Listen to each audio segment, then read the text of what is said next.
that like button.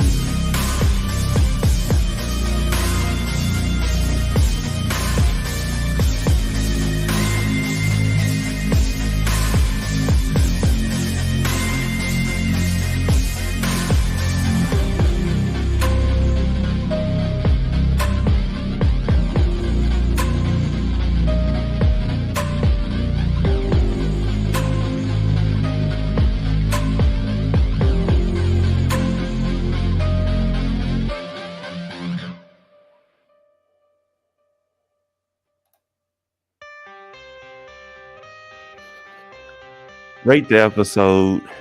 I was a little disappointed. Let me know what y'all thought about it.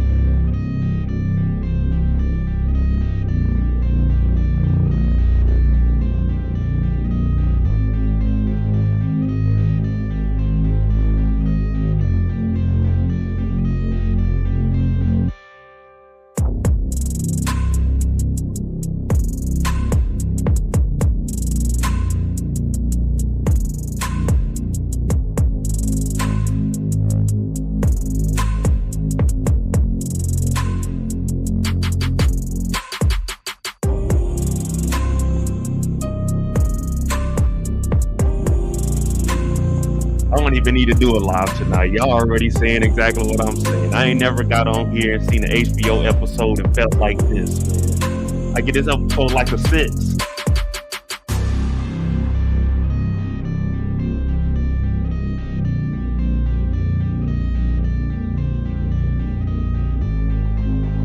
Man.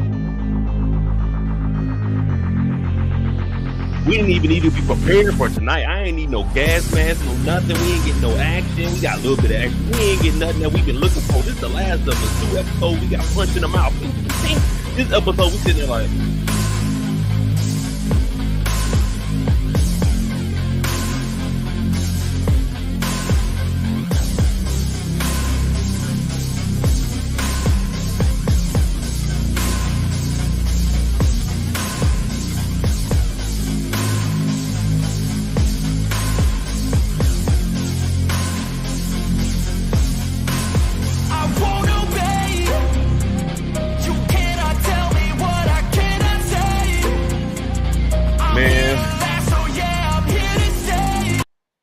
HBO let me down. They dropped the ball with episode 3. Yeah, I know it gives us a backstory.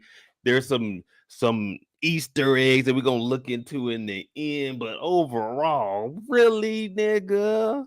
I watched back-to-back football games, went to sleep on the first one because the Eagles were whooping the hell out the Niners. Watched the Chiefs destroy the Bengals, which they shouldn't have done.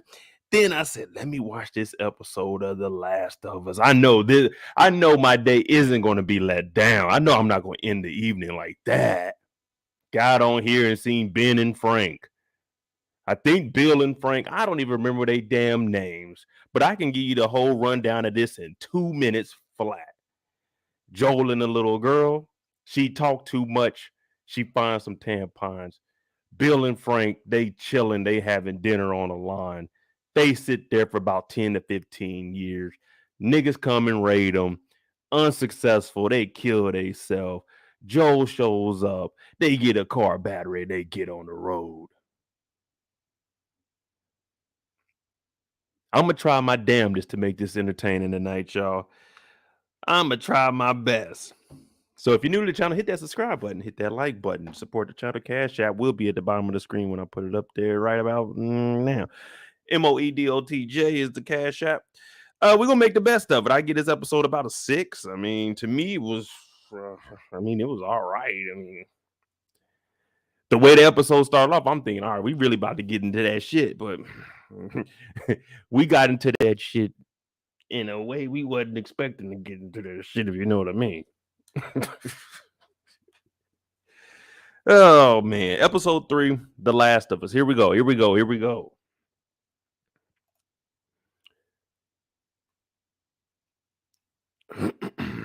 Corey, no, that's not the theme music. That's some music I found on YouTube, but I thought it fit the situation that we were going through. So that'll be the song we play when we watch The Last of Us. All right. The Last of Us. Let me load this up. Episode 3.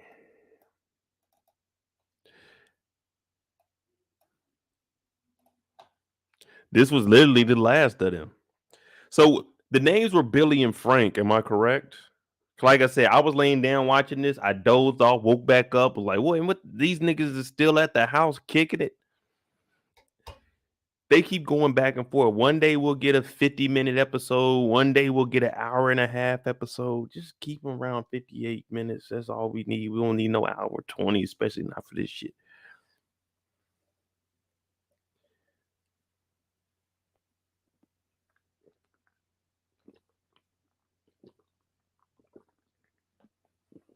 Maybe not zombies every episode, but we could have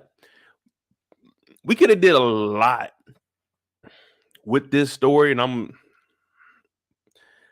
all right. Let's just go with what they gave us, y'all. Let's just go with what they gave us. All right. So we started off. We know Tess got Tess got put down. She had the kiss of death last week. You remember she was in there. The zombie came in, looked her in the eye, and said, "Uh, it's time for you to go ahead and cross on over to the dark side, baby." Gave her a kiss. Now, this week, they've been walking. Mind you, they're only 10 miles outside of Boston. 10 miles. Excuse me. I run 2 miles every single day.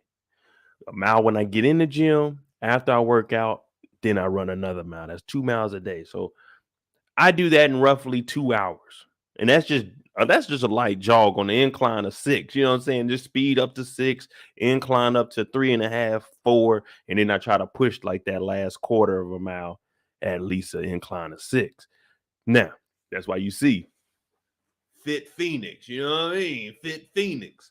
But they only about 10 miles outside of Boston. I told y'all, going out here on your own, all right, you might be able to push through it.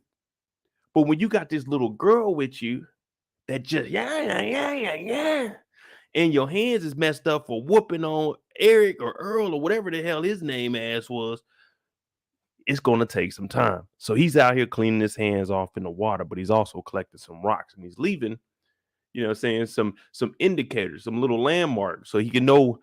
All right, when I come back, I remember that rock there. Okay, I could go there, swing a left.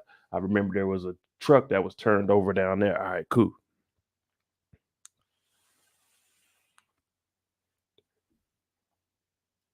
So he's doing this. We got the broken watch. We doing this sober tonight, y'all. Just water and a little bit of THC. That's all. Just a little bit. Nothing too major tonight, y'all. Now he's over here, and you gotta consume a little bit of nutrients. So he got that beef jerky. See, that beef jerky is gonna last him for at least 2 to 3 weeks. I wouldn't eat it after 2 weeks, but in a scenario like this, all right, 3 weeks you can push it. You might get a little stomach ache, but you should be all right. So he's eating the beef jerky, and Ellie's sitting there talking about, "Have you ever been in the woods before? I've never been out this far. Sometimes I used to have dreams about what it would be outside of the city. I know it's just a lot of stuff I want to talk to you about." Joel, he's not trying to hear that shit. Joel's like, "Look, I got to eat this jerky. We got to get to Wyoming." We looked up how long it would take, and it looked like it's going to take about 100 days. Mind you, it took one whole day to get 10 miles away from Boston. One whole day, 10 miles. Y'all do the math. That's slow as hell. That's like taking every 100 yards, we stop for about 15, 20 minutes and we try to, get ourselves back together. What up, One Journey? So he eating the beef jerky. She over here. She ain't got no food. Joe, you want your jacket back? He's like, I don't care about that jacket because it's starting to get hot right now. The sun's coming up. You ain't trying to be out there with too much on. I'm coming out of, I'm coming out the ABU top. And she looking at that beef jerky because that beef jerky is all they got that's gonna last. You remember she had a chicken sandwich? She took one bite out of that and then she put it back in the bag. Well, when you've been getting attacked by zombies, that chicken, that sandwich ain't gonna be the same. That bread ain't gonna be on top of each other. You know how the bread, when you get it out the bag, is lined up perfectly. You're like, oh, okay, good. I want my bread. I'm gonna put the bottom bread down. I'm gonna put the meat on here. Pause. I'm gonna put my little dressing, my lettuce, my onions, my tomatoes. I'm gonna put that on there, and I'm gonna put that on the top of it. Mm. Oh, chicken sandwich. But when you put it in that bag and you've been running and an explosion go off, that top piece of bread, it might be over to the side a little bit. The lettuce is over here. Now the tomato then tore in half. You ain't getting a whole bite every time. The chicken is a little bit warm because it's just been in that nasty ass backpack. So she's got to eat that jerky. That's the only way she's going to be able to survive. But we only the first day out. First day, 10 miles. Come on now. What up, Brillo? TM said I predicted 75 to 90 days. Yeah, that would have been a good I say about 80 days, 85 days in between the two. That'd have been a significant amount of time for them to make it from Boston to Wyoming.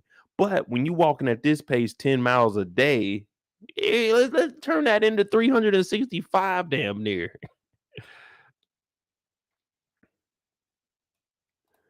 Nah, Kendall, you don't want them vegetables. Nah, them vegetables, they gon' see you eating strictly vegetables and you going through this kind of terrain. Oh yeah, you ain't gonna be able to make it. You gonna like, oh shit, I'm tired, boy.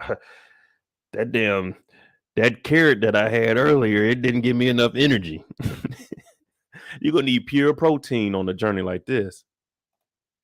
And Joe's looking at her like, man, I do not want to be out here with this girl, man. I'm trying to go find my brother in Wyoming. This little motherfucker slowing me down. I really don't care if there's a cure or not because most of y'all didn't even take the damn vaccine for in real life. So I know y'all damn sure ain't about to take a vaccine or a cure for zombies. Let's be real. Put a 1 in the chat. Would you take a vaccine to not become a zombie? And put a 2 if you wouldn't. Now I'm vaccinated. I'm fully vaccinated for the the C-19. If there's a zombie vaccine, oh yeah. Y'all see what's on here? That's the medical badge. Go ahead, put 1 in my heart, 2 in the lungs, 1 in the arm, 1 in the top of the buttocks. Wherever you need to put the zombie vaccine, let me let me get it. No ifs, ands, or buts. I'm first in line. They said side effects, you might turn into a zombie temporarily. Fuck it, let's try it. But Joel doesn't care about a vaccine. He doesn't care about saving the world. Joel wants to find his brother. We ain't seen his brother since the first episode.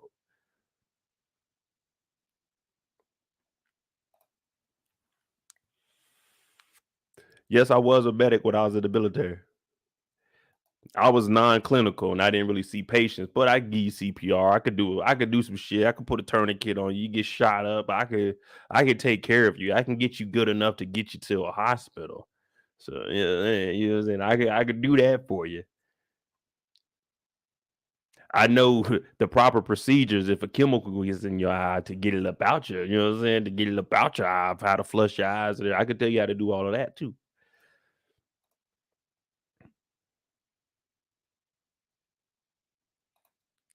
Yeah, I did a lot. I did a lot. Now we on the journey. Here we go walking. And this is what I was telling y'all earlier about how slow they're walking. And another thing, if you guys ever get in this situation, I got a lot of people saying 1, they would get that shot. Tracy's the only one I see that said a 2. But yeah, if it's a zombie shot, give me that zombie shot easily. They said we going through trials. Let me be the trial patient number 1. I ain't going out like that. If I'm gonna go out, if I'm gonna turn into a zombie, I gotta turn into a zombie. Like it had to be about 10 of them on me. Ain't no way one zombie's taking me out. But if you ever get in a scenario like this where you're walking, never walk on this open path. You got snipers out there. You got people like me out there trying to rob people. You got everyone out there. So you want to walk in the woods a little bit where you can see the path, but people can't see you, and they're just a walking. Just a walking. La-dee-dee, la-dee-da. She's asking about the scar on his head. She said, how you get that scar, Joe? You got a cool story. You just been lame all your life. And Joe's like, man, I really don't want to talk about it. I really don't want to talk about it. She's like, come on, tell me. Come on, Joe, please. He's like, man, if I'm gonna be honest with you, see me, I would have stretched the story out just a little bit, just a little bit. He said, all right, well, Long story short, some niggas shot at me. I shot back at them. They ain't hit. They grazed me. I ain't hit them. That's it. It is what it is. Me, on the other hand, it was 3 guys. They were stealing supplies. It was me, Tess, versus those 3. Now they caught us off guard. They hit me in the back of the head with a lead pipe. Boom! Oh shit! That's exactly what I said. Oh shit! Then I turned around. He swung again. I ducked. I hit him. The other 2 jumped on my back. I flipped one over, threw him on the ground. Now it's one-on-one with me and the dude on, you know what I'm saying, that's standing up that was on my back because I got him up off after he seen his boy fall. He like, oh, wait, oh, I don't want no harm. But now you didn't already engage with me. So I started whooping his ass. Bing, bing, bing, bing. Then the dude with the pipe came back. I ducked. But the guy that I was fighting, he pushed me. And that's when I hit my head on the side of this metal thing. And I got a little cut right there. Then they started shooting. I didn't even know they had guns. I thought we was gonna do a fair fight 3-on-1. Because in this world, this universe, those odds are good. Mo versus 3, that's good odds right there. If it's 3 of them and me, y'all can go ahead and expect me to make it up out of there. But in this scenario, it didn't work because they pushed me and I got hit and they got the bucket. And I ain't gonna lie to you, I had a gun, but I only had like 3 shots. So I fired off 1 and 2 because I wasn't looking. It was kind of like Ice Cube when they was in Players Club and they got their ass whooped and he was in the club. He was just shooting. He wasn't. That's kind of how it was. So I had 3 bullets left. I said, pink, pink. I wasn't looking on those. And then the last one, I got up and got my composure and I aimed. And what I was really aiming for, it was a propane tank over there. And I seen it a couple times in the movie. So what I did was I aimed at the propane tank, bing, but it ain't like the movies. That motherfucker ain't blow up. They ran off, and that's how I got the scar on my head. Damn. She's like, damn, Joe, that was a cool ass story. But Joe told her the truth. He said, somebody shot at me. I shot at them. They didn't get me. I didn't get them.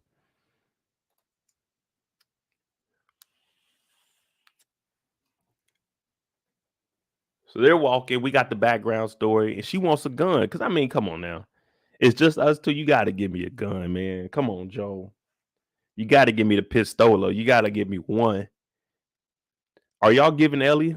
Are y'all giving her a gun in this scenario? You got one. Tess is gone, and it's just y'all two.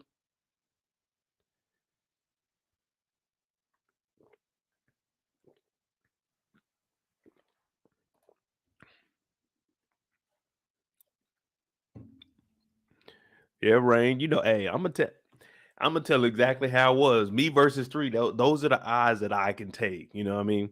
I'm really liking those odds. Now that's me versus 3 humans. Now me versus some zombies. I could probably take the clickers. You can give me 2 clickers. I can probably handle 2 clickers, but just the regular zombie that just be walking around. Yeah, yeah. Give me 5 to 10 of those, preferably 8. Preferably 8. Yeah, that right there really honed my skills.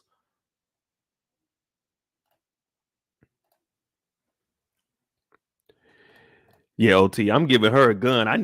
And we gotta walk around at the ready at all time. Like I'm giving her a gun. Hey, hold that thing out in front of you. Don't shoot until they get close enough that you can actually hit them. But she needs a weapon.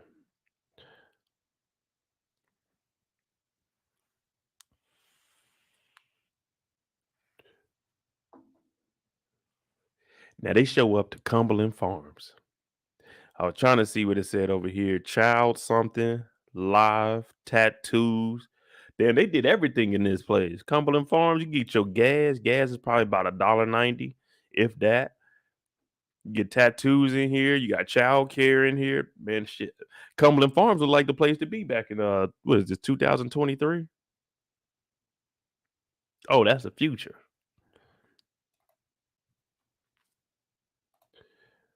Now they go in there. They got Mortal Kombat 2.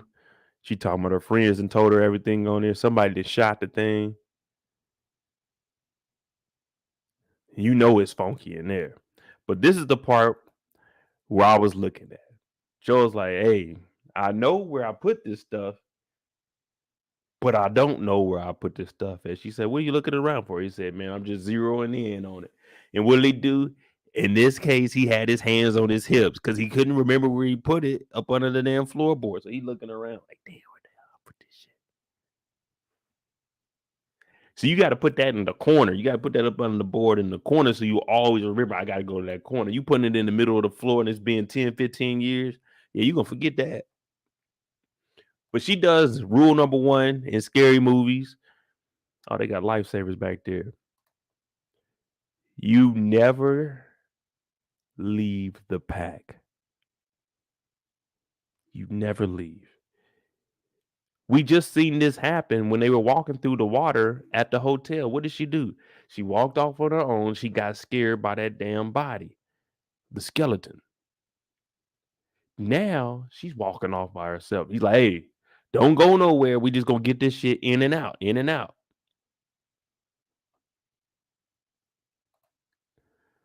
And of course, that's the first thing he's thinking is stay right here in eyesight.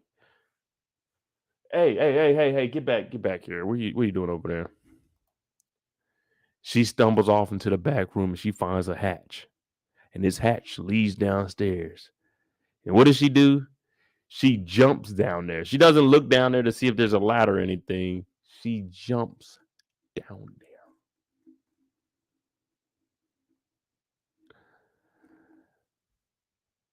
She's a child. She's 14. What's that mean? It's not like she's a child inside the walls in Boston. We just blew up a building with about 138 zombies in there. We were just in the building and 2 clickers were on our ass. 2 clickers bit Tess. When you was scared, hiding up under that table, that right there is enough to tell you not to go do dumb shit like this, let alone jump down there. How's she gonna get up here? She got to turn the trash can over. She ain't got no hops. At 14 years old, well, I ain't gonna lie. At 14 years old, y'all know at the end of where the drains are on the street, we used to go down in them and go down into the sewers and stuff. So I got, but that was several of us. It'd be like 3 or 4 of us. We go down there. You just crawl down through, but we wouldn't jump down in no abandoned building, not like this. But she does it anyway, and we see her. She go ahead and get her first body. Now there's somebody living down here, and he's been here for years. Ain't no telling how long he's been in here, but he's down here talking about brain. And she's intrigued now. She's intrigued, so she stumbles over there. We got the zombie firsthand. He looking at her. She looking at him. He looking back at her. She looking down at him. He looking back at her. And then she inserts a knife into this innocent man's forehead. This man ain't did nothing to nobody. We got fungi growing out the right eye, and he catches a knife to the top of his head. And she's looking like, ew, disgusting. But she needs to do this because she needs to find herself. She needs to see if she's capable of killing one of these mother suckers if necessary. So what better way to do it is to injure a harmful, outrageous monster. If this monster was loose, it would act worse than LeBron after missing that layup and cry. On the ground, the zombie will be acting a plumb dumb fool if it wasn't loose. But Elle doesn't care. She looks at him in the eyes. She's thinking, you know what? It was a group of 2 killers and me. Now it's just a group, a killer and me. I got to put a body on my resume. She looks the zombie in the eye. She doesn't even apologize. Doesn't even give the zombie a chance to respond or react. And into the dome she goes. This young lady has just became a woman in front of our eyes. She caught a body. All alone, unassisted, no gun, just her bare hands and her favorite pocket knife. Sometimes you have to do this. This is a crossover. This is how you go from being a young lady to a woman. The zombie didn't even know what to expect. The zombie thought she was down there to help, but instead, she did help and took this man out of his misery. And that was the end of the Cumberland Farms zombie. She goes back upstairs, and this is how dope she is. She comes back up with a box of tampons. I just became a woman. That's what the tampons signified. She came up, yeah. Now she got a body, did it without a gun, did it on her own. Box of tampons. Let's turn this 10-mile journey into a 20-mile journey. She's ready to go. She's ready to go.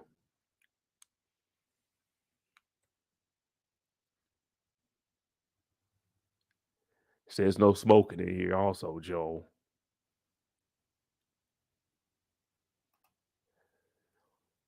Joe gets his toolbox just like off the game. Sometime in that toolbox you'll have you have electric tape. You might have like a bottle of a glass bottle in there, a wrench, all the most random shit you can find.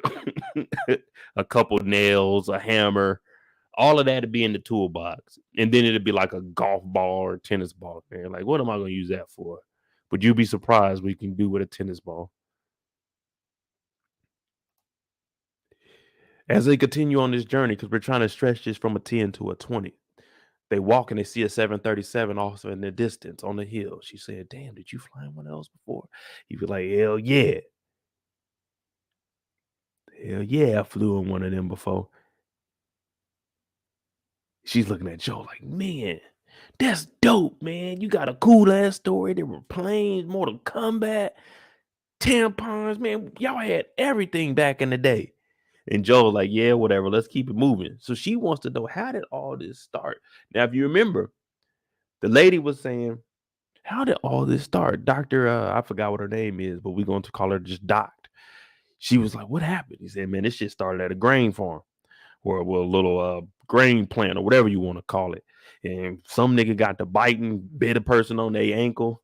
You know what I'm saying? A couple other people got bit, 3 other people got bit, the other 15 went home. We don't know. And Joe was saying, well, that got into the grains and into the cereals and got released out. So everybody just started eating it. And slowly the cordyceps are getting in there. You just sitting there chilling, and all of a sudden you see your shoulder start going like this. You're like, what the fuck is wrong with my shoulder? Yeah, that's that's that zombie in you. You know what I'm saying? We all got a little zombie. So basically, this guy spread it through the grains and the wheat throughout the whole world. There was no recall, no nothing. It just happened, and they said, fuck it, let it keep going. Typically, they would call for a recall. They would say, stay away from grains, stay away from wheat for like this next 30 days to 60 days. But no, the world didn't care in 2003. They just said, fuck it. It said, do what you please, people. They found out about it in Indonesia. Was that where they were in Indonesia? They found out about it. They didn't warn nobody. She just said, we need to bomb the country, went home and died. That nigga didn't go back and tell anybody, like, hey, the top doctor, she said we should probably bomb the country. So they didn't give anyone in the world any heads up. They didn't go down there and shut down the damn grain and wheat factory. They just said, fuck it, let it alone out there. And that's what Joel was explaining to her, that, man, this shit was fucked up. She talking about, I bet it was from monkeys. He said, no, it wasn't monkeys this time, darling. It wasn't bats this time, darling. It was in the goddamn grain. The grain is where it was. And everybody just eating, chowing down. You eating your Fruit Loops, chowing down your Lucky Charms, yum, yum, yum. Your Cheerios, yum, yum, yum. Your Frosted Flakes, yum, yum, yum. Your ass is turning into a zombie. You're cuckoo for Cocoa Puffs. You turning into a zombie. Yeah. You eating that chicken sandwich? Oh, yeah. You turning into a zombie. All Indonesia had to do was just blow up their city. We would have been straight. Everybody would have been good. But no, they didn't do their job. What up, Play for Keep?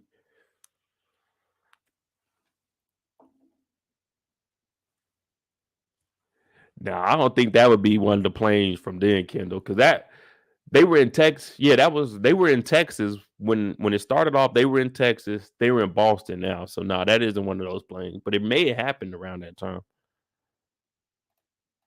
Oh no, honey buns are all right. Honey buns, that's made out of straight honey on a bun, and not no wheat. Just it's a honey bun. You go out in the woods. You find a beehive, that honey, you put it on like a mushroom or something, it turns into a honey bun. Honey buns will be all right.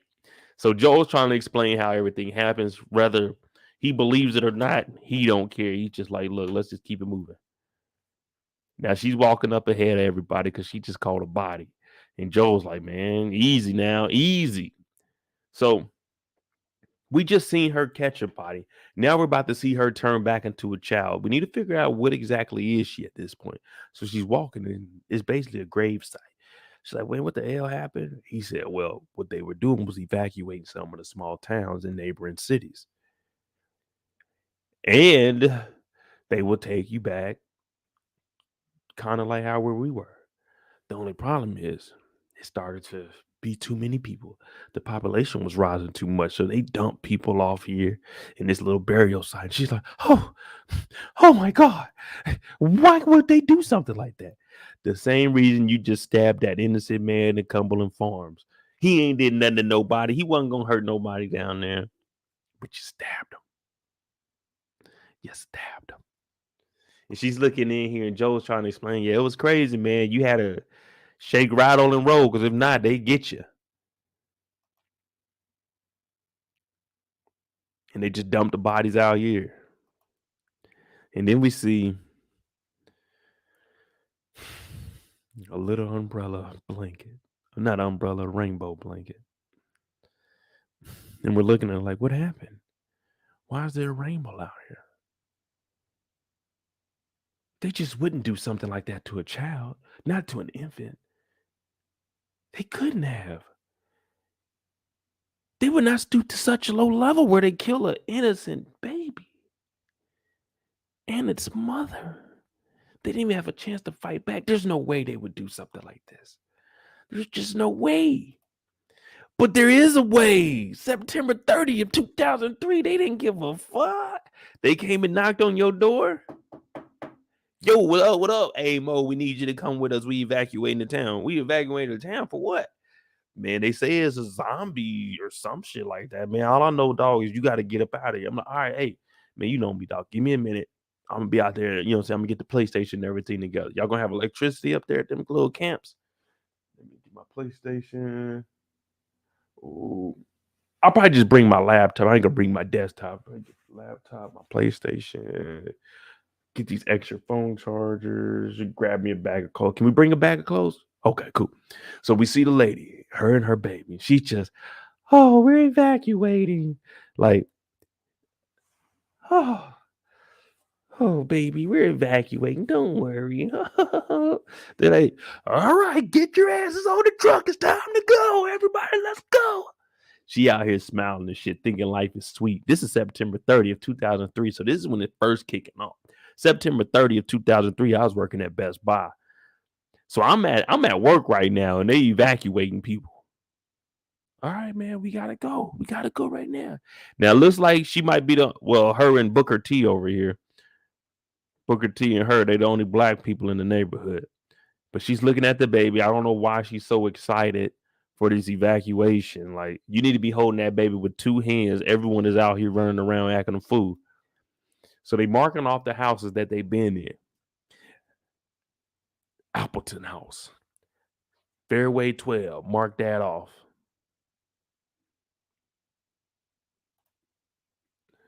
White picket fence up front. Rain said I was 14 in 03, my freshman year. Oh, yeah, I just graduated in May. I was out there exploring the world, man. Just a young lost man. Didn't know which way to go.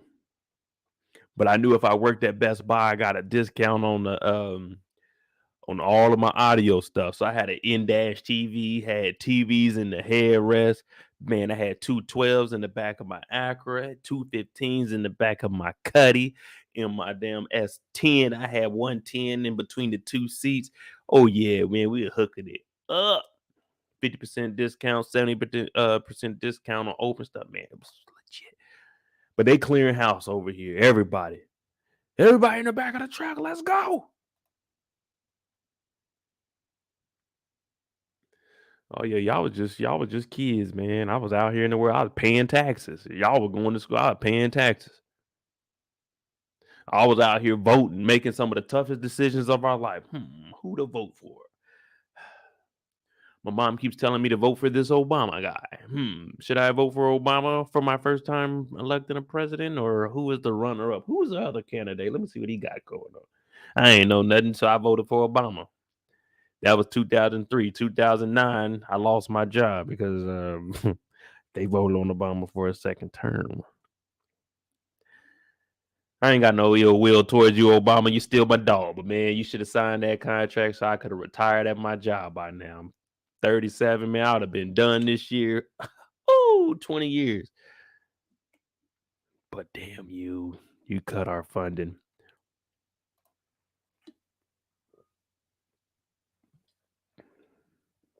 Now, I ain't really had that many jobs to be honest. Let me see. My first job was AMC movie theaters. My second job was Sonic. Third job was Best Buy. My fourth job was my government job where I went to the reservations. My fifth job after that, that's when I started doing little ins and out before I joined the military. I got laid off '09. I worked at the Applebee's headquarters. I worked at the soap plant and I worked at a chemical plant. So that puts me at 7 jobs. Yeah, 7 jobs. Then I joined the military and here we are today. So I mean, I had a couple of jobs in my tenure.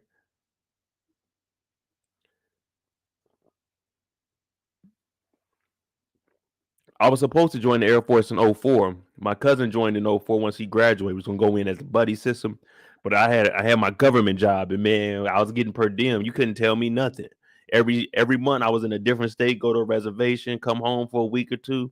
Couldn't tell me nothing from 18 to 26, 25, 25. But inside this house, let's get back on the task, man. Because it's 2003. I was at Best Buy at this time.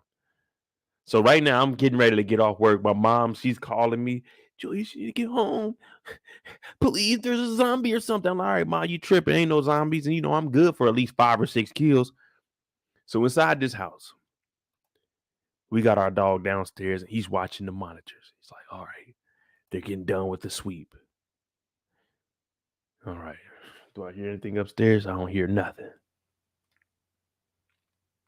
I don't hear nothing.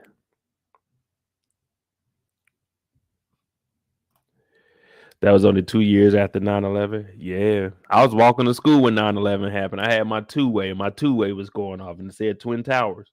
And at that age, I ain't know what the hell a Twin Tower was. I was thinking, when I heard Twin Towers, I was thinking Minnesota, the Twin Cities. I was like, I don't know what the hell no Twin Tower is. But yeah, I was walking to school. I was late, too. And the second one hit, and my damn two-way kept going on. I was like, man, what the hell does another tower mean? Shit, went to school and we watched that, and then we went to football practice after that.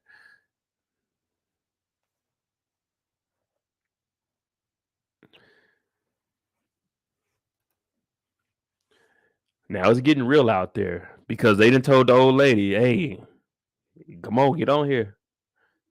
We're gonna call her Pearl, Pearl and Ezra." I got Ezra from You People, and I had a homeboy named Ezra. Him and his brother Donovan, they played football at the school I transferred to. But yeah, we gonna call her Mama Pearl and Baby Ezra. Well, they didn't make it. They were on the back of this truck and they got dumped off in the woods. We not gonna sugarcoat it nothing.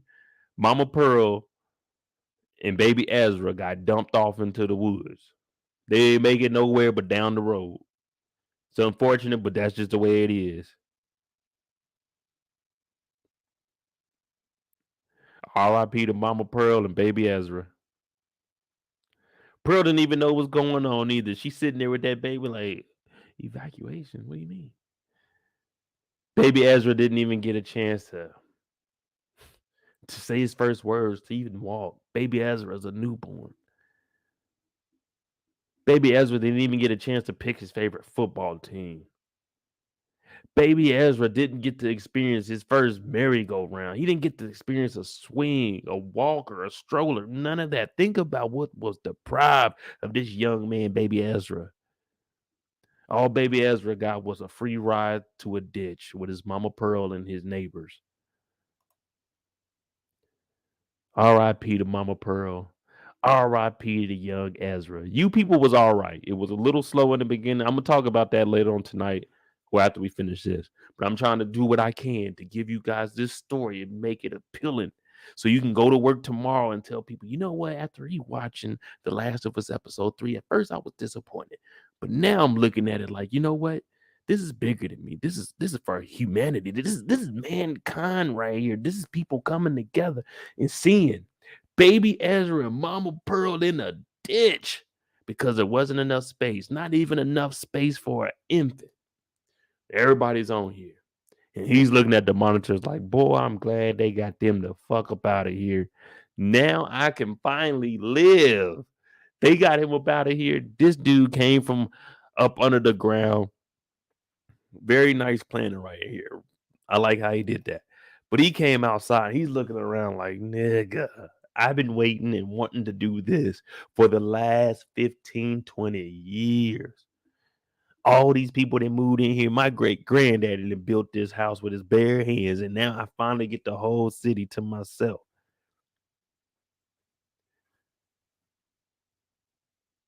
Damn. What's his name, y'all? Bill? Or is he Frank? Yeah, I just wanted y'all to understand the dynamic outcome of the world being overpopulated. Good old Bill. Now, I was thinking they could have did something. HBO, if they would have got old boy from Hangover to play this role, that would have made this episode that much better.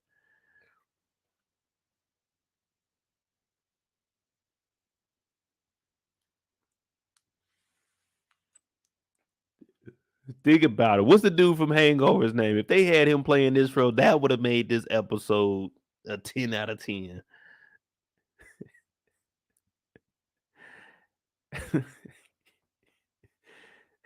But Bill comes out, he got the shotgun shells on him. He ready to do whatever. He pick up the truck. He go next door. He get the boat. Hey, nigga, I've been wanting to have a boat for the longest, dog, but it just didn't fit in my budget. So I'm getting that boat next door. I'm taking that nigga's boat because Bill done threatened his neighbor. So the neighbor that lived over here was a guy named Caleb. You guys don't know this backstory. This is a true story. So Caleb, he used to always brag on Bill. Him and Bill went to school together when they were younger. And at that time, Bill's family didn't really have too much money. Now, Caleb would always pick on him. I got more than you. And he would always come outside and he would see Bill and he would laugh like, when you gonna get that boat that you always said you were gonna get in the third grade? Because in the third grade, Bill said when he get older, he gonna get a boat and he's gonna sail around Boston. Like he's gonna go out there and sail. Well, he never got that boat. And Caleb used to always Bill.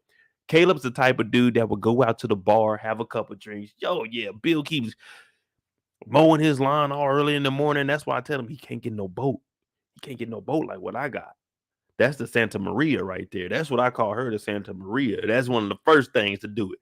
Now, Caleb just got evacuated with Mama Pearl and little Ezra. So he was on the motherfucking truck headed to no man's land. Bill said, you know what? Fuck Caleb. I'm taking the boat. So he takes the boat. He go and fill up that pure 91 octane. I'm talking about drums of it. Hey, can you blame him? Gasoline back then, man. What? How hard it was to come up with gas? He got the boat behind him. He got gas, man. We about to be living it up. Yeah, boats and hoes, boats and hoes. He going to Home Depot, man. Recently on my Facebook and Instagram, for some reason, it's like D DIY projects on there. Like, I don't care about this. This dude today had he had some plywood. He was cutting out cutting out windows for a house. You're like, yeah, man, you use this drill, the rotator. I'm like, all right, cool. I'll never do that, but in this case, that would come in handy. So I need to start saving some of them just in case. I need to go down to the nearest Home Depot and get some tools, board up some shit, cut out my own doors. So Bill, he riding down here to the Home Depot. Let me tell you something. If I worked at the Home Depot and they were like, nigga, there's a there's a zombie outbreak coming. Mo, we need you to stay late and help board up the doors and the window. Nigga, please. I'm going to the house. You think I'm about to be staying up here with potential zombie goers? Hell no, I'm not boarding this shit up, nigga. I'm going to the house. Matter of fact, I need to get home and hop on the truck. Mama Pearl told everybody in our group chat that we need to be there by 4:45 so we can get a good spot on that truck. I'm not staying at Home Depot and boarding shit up. I'm trying to get on the truck. They said we going to the new spot. 4:45, I gotta be there. I want to be one of the first people on the truck so you can get there. You can get your space. You know what I'm saying? When everybody else get in, they got to squeeze in. You know, it's always the last people that got to squeeze in. But the people already on, they like, shit, I got my space. You know what I'm saying? You can kind of put your leg out a little bit, spread out. You ain't got to have the knees touching. Now you in here like this. Nah, I'm kind of sitting there. It may not be enough space for everybody, but that's on the military to figure out. I'm just a civilian trying to get to where I got to get. And Miss Pearl said that we got to be here by 4:45.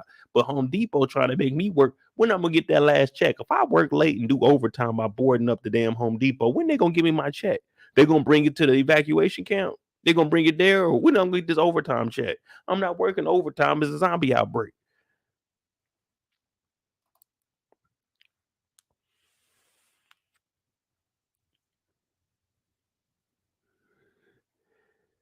But anyway, Bill goes down there. He got to get all his supplies and stuff. He getting toilets. He doing it big. I mean, I'm getting everything I ever wanted from Home Depot. I be going to Home Depot. I be looking at the chandeliers, the little bullshit chandeliers. I got like, okay, that'd be nice. I could probably put that in the bathroom. Oh, okay. Let me get that. Like, I'm gonna get that. Ooh, that ceiling fan dope as hell. Got a remote to it. Yeah, let me get that one. Oh yeah, I'm getting everything I needed.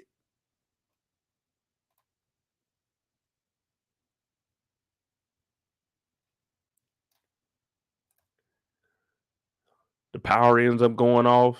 He cutting down trees and stuff. Well, you know that wine. He went everywhere. You got to remember, Bill went inside of everyone's houses too. Bill blocked out like the whole neighborhood. Bill put a fence around that, so every single house he went inside of. So whatever they had, he had. And if you go to one liquor store, if you the only one there, remember he only took one box from the spirit store. So if you going back, he ain't drinking like that anyway. I mean, me, I'd be toe up every single day. It's the end of the world. Fuck it. You know what I mean? But you can make wine last. He chopping down wood, but see, he got the fence that goes around the whole perimeter.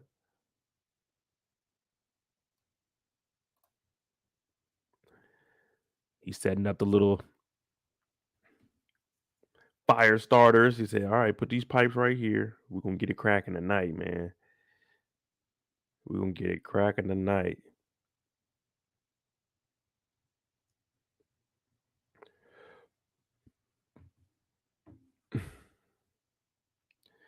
Yeah, Bill's neighborhood was straight. I ain't gonna lie to you. He out here growing carrots. He living the Kindle life. Fresh carrots ain't nothing better than fresh carrots. Get a little tomato or something. He got him some hog out there, hanging that hog up, eating up all the hog and malt. He got the generator going now. This is a big ass generator. You might not let this run during the daytime. I mean, yeah, during the daytime, you let it run at night, you got to turn it off. That's just drawing attention. They're gonna hear that. This is gonna be a loud ass generator. He went down to the gas spot, turned on the gas. He said, "Shit, I'm about to be living good." Now there was no one to maintain this and actually go in there. Like this shit wouldn't have ran that long. Now it'd probably be able to run and maintain itself for like 2-3 years, but and that's giving it more than likely for some stuff from 2003. It could probably last maybe about a year unattended.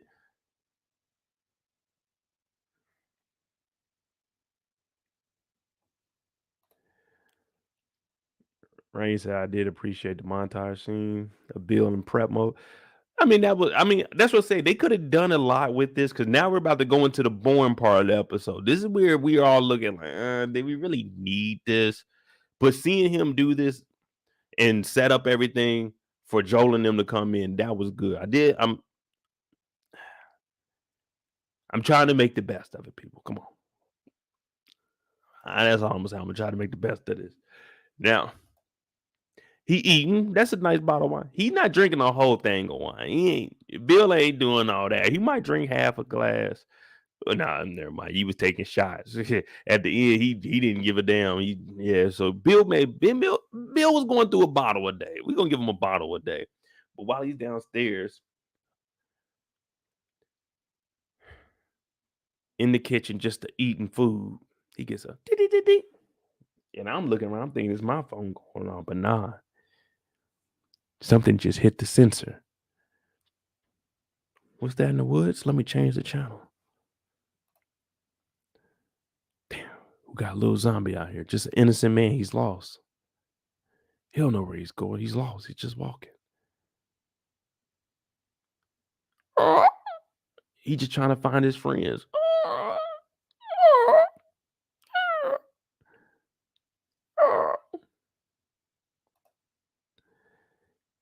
He gets shot in the head. It don't make it far. So everything's been working. Now it's 4 years later, 2007. September 2007. Where was I at? I was in Arizona. Casa Grande. No, wait. 2007. Okay, yeah, I was. Because I was in Phoenix from January till Easter. And then Easter, I went to D.C. And then D.C., I came back and went to Casa. All right. So I'm in Arizona at this time. It's 4 years later right now. He's still riding around collecting stuff. So he's out and about getting wine. He's getting, a little toy sled and all kinds of other nonsense he don't need. But he hears something out back. He's like, man, what the hell?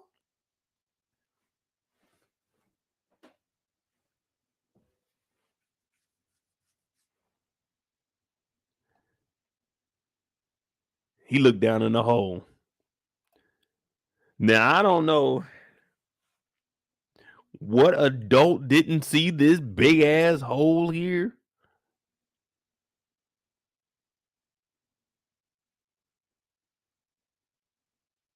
But there's no way you fall into this hole.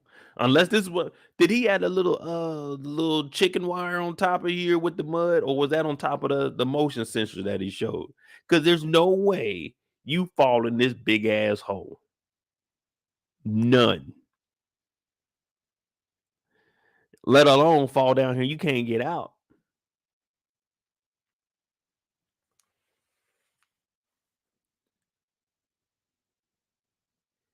Yeah, but I'm saying too, man, I'm getting out of there, man. These fingers are gonna be bleeding. How I'm digging little holes so I can get my foot in there. Yeah. I'm climbing the hell out of here. And that zombie was out there looking around.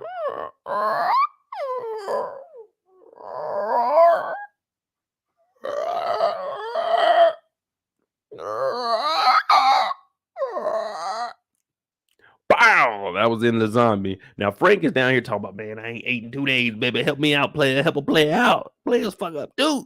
He down here. You know he fell down here. He probably fell straight forward, like, oh shit. He down here. He hurting. That stomach growling. He got that same stomach growl that Ellie had after she ate that damn beef jerky. Now Bill is better than me. So the way that I was looking at this, I was thinking, all right, this is HBO. They about to turn this shit up. So Bill puts the ladder down there and he lets him out. But when he lets him out, he tests him. Okay, you good. You good. All right. He's like, damn, where you get one of them from? When he was asking that question, where you get one of them from? I'm thinking, all right, this guy must be a raider, a looter, or somebody. I'm thinking that's how HBO about to spin it. But he's not. So we check him. He's green. Good to go. Bring him in. Me, I wouldn't have let him in. He said, I'm just trying to get the Boston. He said, by yourself? Yeah. He said, well, turn your ass around. Boston is that way. You could probably get there by dark. But something in Bill's heart just said, you know what? Let me hear what they're all about. Me, I already would have been the bucket. As soon as I came and seen somebody down there, baka, baka, baka. There wouldn't have been no talking. There wouldn't have been no ladder. That body would have stayed down there for a little bit, maybe till tomorrow. Throw a rope down there. You know what I'm saying? But no, the body just would have been down there. I'm not hearing out what Frank got to say. No, I'm not doing none of that. He said, "Oh, I just got to get to Boston, man." So you've been in these woods by yourself. This is 4 years later. Where the hell were you coming from? You ain't been around here in 4 years. Where were you coming from? You ain't got no supplies on you. Where you coming from? You know what I mean? That's would have been my first thought. Where your bags at? You just traveling? So you just walking. You got a regular sweater on, some nice jeans, and you just walking to Boston. I would have shot him. Now he also was lending out some of his clothes. Now I know some people saying, "Oh, well, he wasn't bidden. Be a good Samaritan, Mo. Help this man out." Hell no. Hell no. What up, Trill? Why you hooping here and say why you in ABU top, man? Because this is shit. We prepared, man. Just because we running away from zombies don't mean we don't change the clothes. You know what I'm saying? This is all purpose gear right here.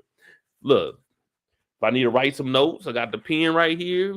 You never know. You know what I'm saying? I might need to put an X on the wall or something so I know we been here. Mo been here. You know what I'm saying? And if we come up on a base, I got some rank, man. Let me in there. I'm one of y'all. Let me in there.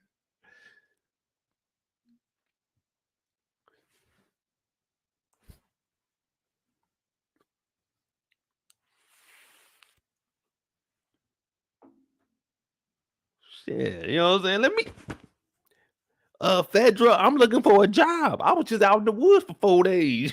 It's been 40 days and 40 nights. And nigga, I'm trying to get in here, get a job, you know what I'm saying? Give me some ration cards, chill a little bit. That's why I'm an ABU top. If somebody find me, hey, oh, whoa, whoa, whoa, military, help me out.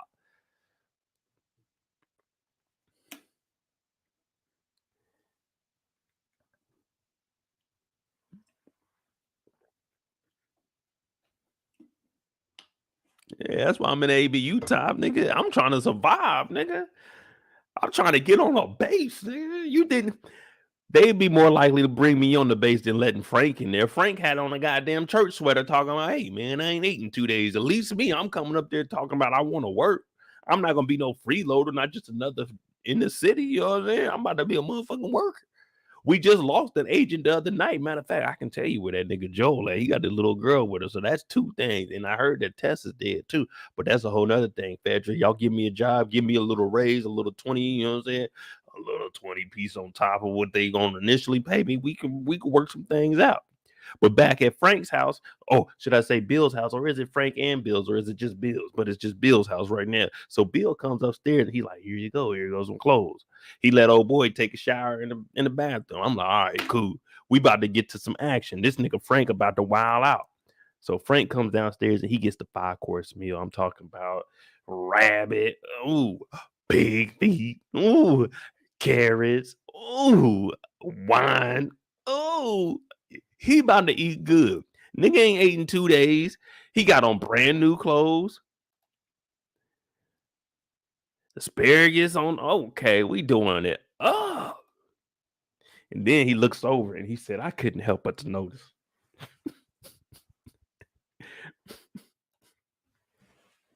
I couldn't help but to notice that goddamn grand piano you got over there. He said, oh, yeah, it's a classic 1948. He said, shit, you play? He said, yeah, I play. He said, shit, let me show you something. He said, no, I don't know. You should do that. He said, nah, let me show you something. He said, no, I don't think you should do that. It was my mama's. He said, no, nigga, let me. Ooh, this is my favorite song right here. And Frank get to playing the piano, and that shit sounds terrible. He's like, oh, love comes in, we will be friends. Bill's sitting back watching it. Bill's like, man, that shit terrible, nigga. That's not how it's done. So at this point, what I was thinking HBO was about to do for us, they were about to spin it, make this dark. I'm thinking Bill's about to play the piano. Bill's letting his guard down. Frank was going to be behind him and bow, hit him in the head with something. That's what I was thinking HBO was going to do with this. I said, all right, cool. Here we go. We about to get some action finally. I thought HBO was about to turn it up another level. Especially when he was looking at Bill like this. I was like, oh, it ain't no way these two are gay. This nigga Frank about to kill Bill. I said, oh, Lord, it's about to go down. I don't know what this has to do with Joe, but it's about to go down. Frank's about to kill Bill. Bill's over here singing his heart out. You told me you need me. Why did you leave me all alone? Now it's your turn to cry. Cry me a river. Oh, cry me a river. Oh, yeah, yeah. That nigga Frank said, oh, who is she, Bill? Bill said, Frank said, there is no one, is there? Then these two niggas got to looking at each other in the eye, and I'm like, all right, Frank is really about to kill him. Frank is about to end Bill right now and take over the house. These niggas go a whole 180 and start kissing. I said, what? Nigga, there are zombies outside, niggas. There's zombies outside. Y'all talking about kissing and all this shit. This is not the time nor the place. You know, I don't care what you do, but not right now. This is for fucking humanity, dude. The world is on the line. Bill has been taking care of the community, and Frank is coming in here being a home wrecker and stopping this man from his destiny. Now, these two, they get to kissing. He talk about going upstairs and take a shower. I said, what? There's zombies outside. If y'all going upstairs and doing this shit, who's monitoring the monitors? Who's going to watch that? Just like you crept up here, the zombie the other day crept down there. We need to be watching the TV. This ain't no time for you and I. No, y'all can do that some other time. They go upstairs, they in the bedroom, and we jump her to 3 years later. We jump her to 3 years later. 3 years later, they've been doing what they've been doing. It's 2010. I'm talking about niggas is turning up. You know what I mean? I'm working at Applebee's at this point, the headquarters over there doing a little IT work. Oh, could you come up here? You just go up there, you just plug it up like a monitor or some shit. Real easy stuff, but you know what I'm saying? Them people didn't know what they were doing. You go up there if they needed like lamps and shit, you just take all that stuff. It was easy. But it's 3 years later and they're arguing like a married couple. Now they aren't married because there ain't time to get married right now. No, there's zombies out there. Now this nigga Frank is just taking the life out of Bill. Balls. Frank is like, I just want some paint to paint the house. Bill's like, what the fuck for? We've been living like this for 10. And I've been doing this for what? 10, 3, 13. I've been doing it for 13 years. Frank's like, I just want to paint the house, Bill. And Bill's like, man, for what? That shit's stupid. What, we about to be having a dinner in the garden? Frank said, yeah, because I got friends. I've been talking to them on the radio. Bill's like, on the fucking radio? Stop talking to people on the fucking radio. You know the rules. Don't talk to them. Bill's like, hey, man, you talking to people over the radio. They're Nazis. The government is Nazis. He's like, yeah, well, now they are. But back then, they weren't. Frank don't understand. Bill put his blood, sweat, and tears into securing the perimeter of this place. Frank is out here living like this is just everyday living. Like this is Real Housewives of Boston or some shit. Talking about let's paint the house. Paint the house for what? Unless there's some dry rot or something, we need to go and replace that. We ain't painting that motherfucker. Ain't no one riding down the street. I don't care. House looks bad, Bill. No one cares. But Frank been on the radio. I know you heard me on the radio. True, but you still don't pay me no attention. You know what I mean? That's what Frank is doing. Bill's like, man, what the fuck? Frank's like, oh yeah, and I invited them over to the crib dolo. They about to come kick it with us. Bill is upset too. Look at him.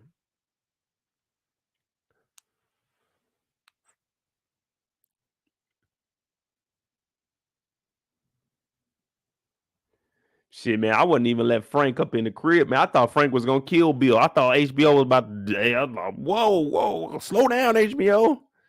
but it turned into a whole drama, like a lifetime story. Well, it turns out Frank's been talking to Joel and Tess over the radio. Good old Joel and Tess. We were trying to figure out how they tie in, especially if you haven't played the game. You're trying to figure out how did this tie in? Where's this backstory coming from? Well, we just got it. So if you're new to the channel, hit that subscribe button, hit that like button. I'm about to give me some more water.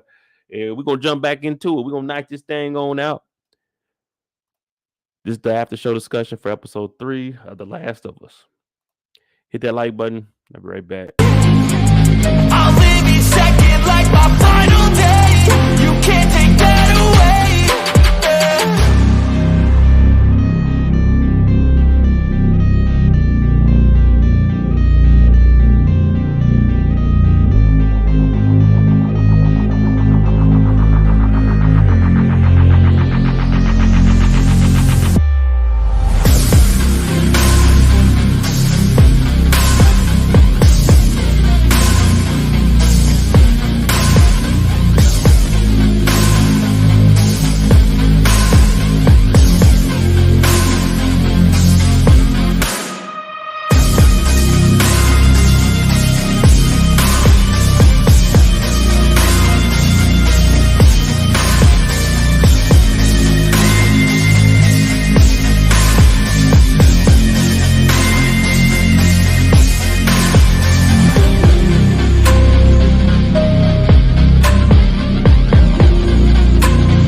Hey, what y'all think about that song? That song straight?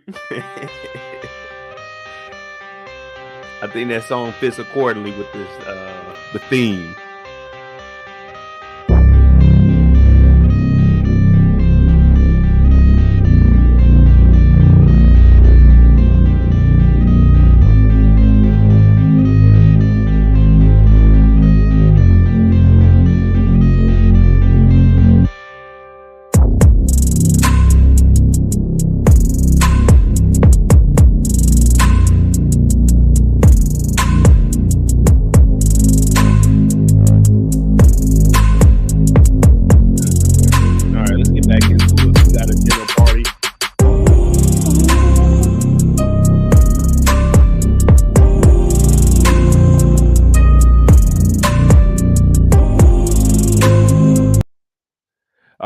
Let's go ahead. Let's get back in it. Hey, yeah, Ken, I be going on to the YouTube audio. So if anybody does YouTube, or if you just want some music to listen to, go to the YouTube audio library. All the songs are free. You can use them in your backgrounds on songs. I just go through while I'm editing. I'll just go through it and let it just play through the songs. And if I hear something that's cool, hey, we do it. So got that one last week. Of course, you know that you can run, but you can't hide. All right, they got the little Saturday afternoon, just a little brunch. Now we ain't doing it too big. It's just a little brunch, you know what I'm saying? A little sip here, especially for Joel and Tess. I know they ain't had nothing of that in a minute. You know what I mean? You know what I mean? Like they've been having that stinky, funky loving going on. You know, you get a little bit of wine, you get a little tipsy, y'all gonna have a little bit of fun. You know what I mean? So it's been a while, and this is aged nicely. This is vintage. What is this? 1987? Ooh. Yeah, that's it. This right here, that's good. Now, Joe doesn't want to be there, the same as Bill doesn't want them there. So everyone's sitting here looking around. But we know that Frank is the one that he got to make sure everything is on point. You know what I mean? Everything got to be on point. You got to put all the seasoning in the cabinet. You got to turn it so you can see the label. You know what I mean? When you open up the refrigerator, you got to be able to see the label. Me, he just throwing the season up in the I don't care. I pull it out. It don't need to be in there. You know what I mean? But Frank, on the other hand, Frank the type of guy that got all his t-shirts in the drawer too. Mediums and larges. He got them in order like that. Then he got short sleeve, then he got long sleeve. Yeah, I separate my short and my long sleeve, but I don't go by sizes. It's just all long sleeve gonna go there. If it's a hoodie or it's something of cost a little bit, it's gonna be hung up. T-shirts, long sleeve, going to drawers. Everything else gotta hang up.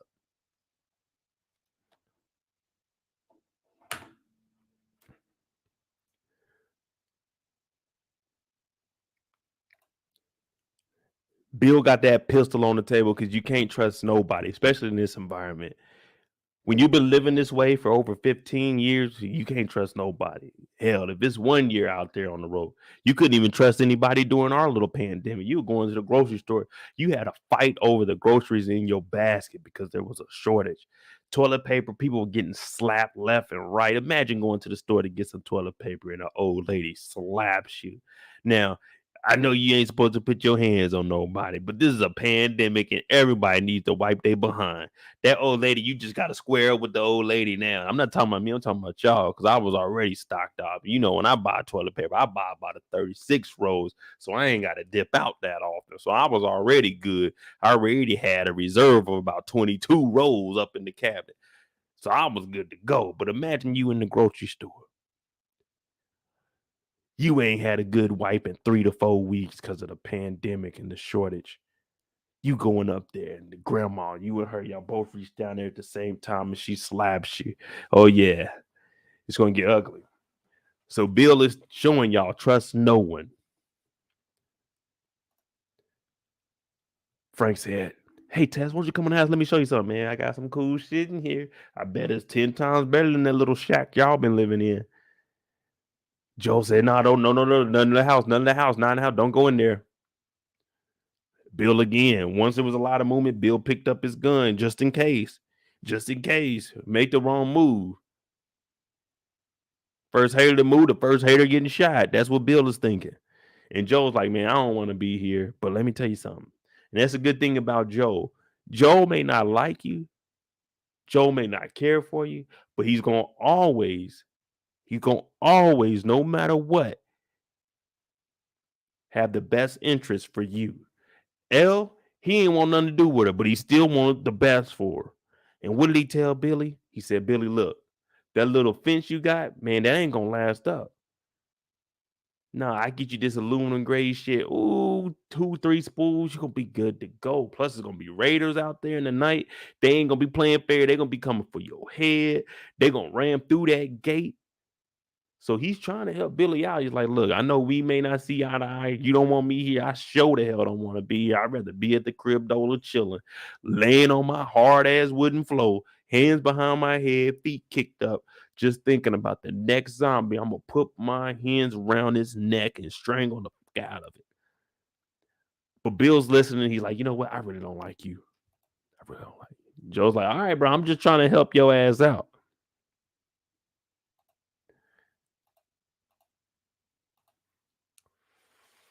Now, as they're leaving, we see these two are close, Tess and our boy Franklin. Tess and Franklin, and then behind them, we got the two doomsday preppers, or should we call them survivalists? He's like, look, man, I'm just letting you know, bro. I'm just letting you know. Shit could get ugly out here, man. I done seen it. Plus, you want to look out for people like me. I know how to get up in here.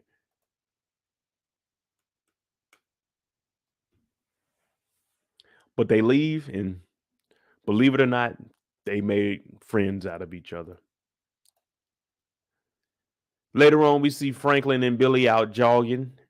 Billy looking just like me, running like, ah, damn, I need to drink more water. My side is cramping up. Now they jogging around, streets all cracked up. Takes him to the back. Surprise, Billy. He's like, man, what the fuck? Oh shit, strawberries, man. It's been a while since they had fresh strawberries. They finally got them up and running.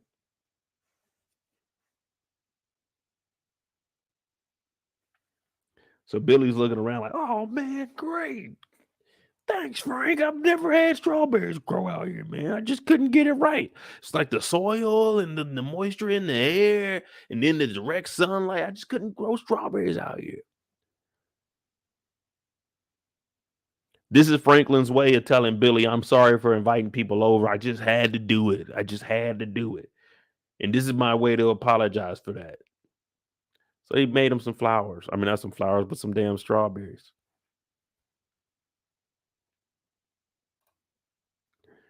And I mean, that is how you look. That is how you look. No matter who you are, No matter male, female, whatever you identify as, when you bite into a strawberry, you get that. Ooh, wait, that.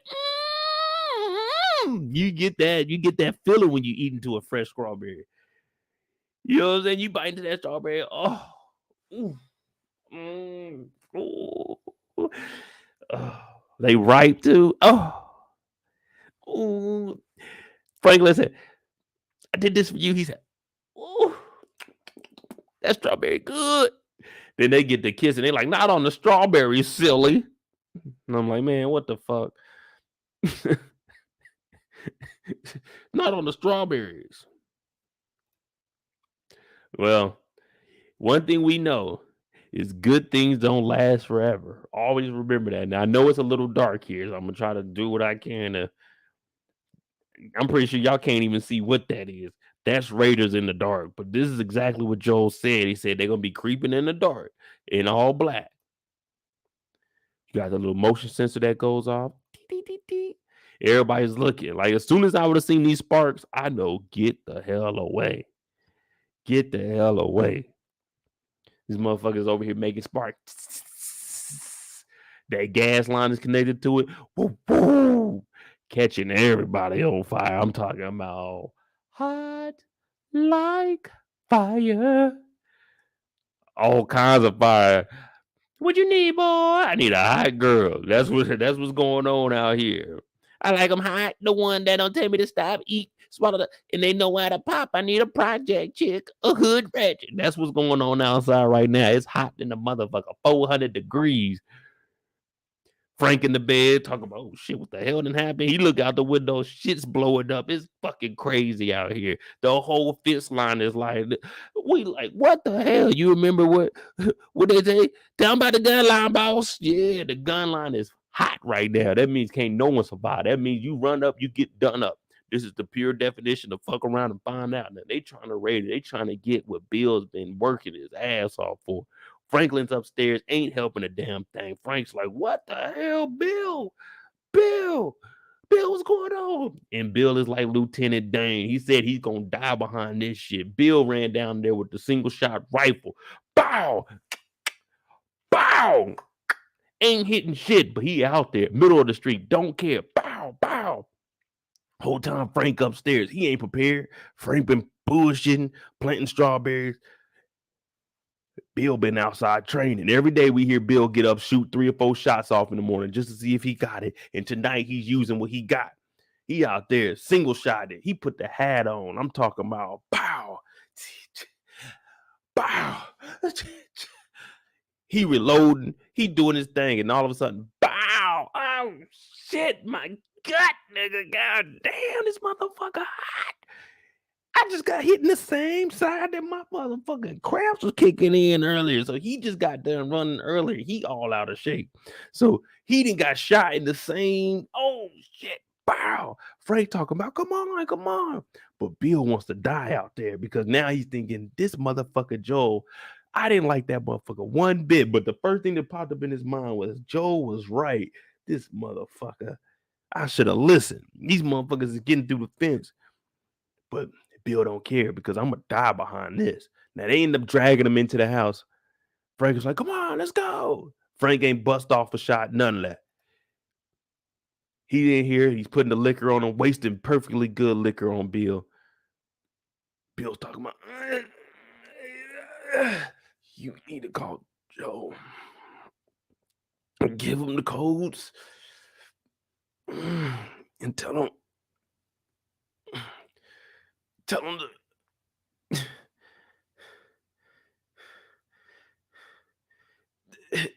the codes and tell him we ain't gonna make it. I should have listened. Oh shit. Get that goddamn alcohol off me, Frank. What the fuck is wrong with you? Go downstairs and get the tweezers and get this fucking pulling out. What are you doing with alcohol? I don't need you to sterilize my body. Go get the fucking tweezers. So he in here hurt. He talk about tell Joe to protect you. He didn't like Joe, but I told you in his head he was thinking, damn, Joe was right. Joe was right from the start. He got a goddamn bullet in his side. Frank is over here. Niggas is outside burning up. Frank ain't holding down the perimeter. Frank ain't getting the bullet out. Frank is rubbing alcohol on his hand and just slapping that nigga's stomach. He said,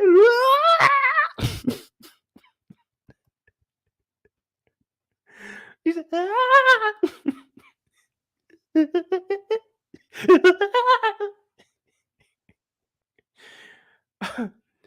they got that wild turkey in there. You know that wild turkey get you loose. That's straight whiskey right there. That wild turkey, oh boy, oh boy, oh boy.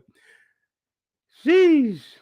Man, one time my brothers was drinking that wild turkey straight, man. That nigga was in the bathroom, no lie. That nigga was in the bathroom, knocked out on the floor. We trying to get in the bathroom, like, hey, you. He in there sleeping on the floor. Boy, that wild turkey will get you loose. I already know that wild turkey. That wild turkey hit your mouth. You're like, ah, shit. So I can only imagine that wild turkey on a wound. Ow. Well, they survived this. The boat is all over here, raggedy and rusty.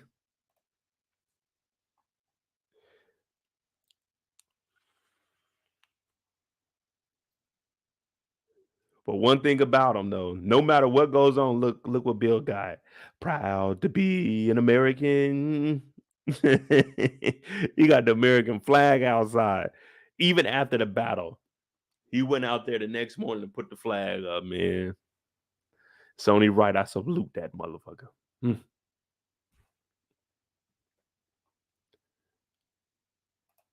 Frank on the porch. It's 10 years later, so now they old as hell. Now they old. And they done went to war together. They done went through surgery together. Now Frank in a wheelchair. They out here looking like Ray and Clyde from Life. One of them in the wheelchair, the other one out here doing gardening work. He's over here painting. Got the picture of Bill, the determination.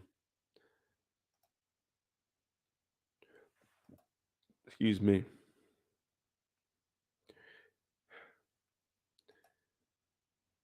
Frank is real sick. He need to be taking his pills. He haven't been taking them. Bill's got to carry him up and down stairs every single day. Man, Frank, you just gonna have to sleep on that couch, man. I'm not carrying you up the stairs and a wheelchair every single night. Let's just stay downstairs. That's how I used to tell my sister. When my sister, she messed up her ankle. It's like, just stay in the living room, bruh. Quit going down in the basement. Now we got to go bring you stuff. Stay in the living room where you can get access to the kitchen, where everything is here. You can get access to the bathroom. Man, we not about to keep coming downstairs and helping you up the stairs.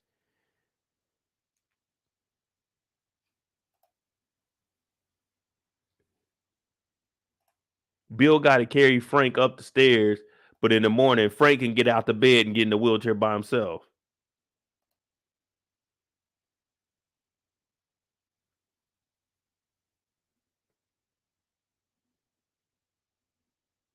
Hey, Frank, if you can get into that wheelchair, hey, man, don't be calling me up here to get you up out this wheelchair, bro. I'm a guest.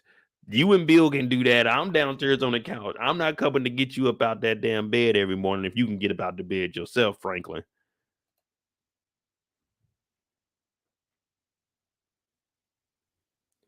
We'll look it up. Like I said, we'll see what the Easter eggs are. You know, I don't deep dive that much into it. I just want to tell the story. But we just seen Frank go through some shit. It's 10 years later.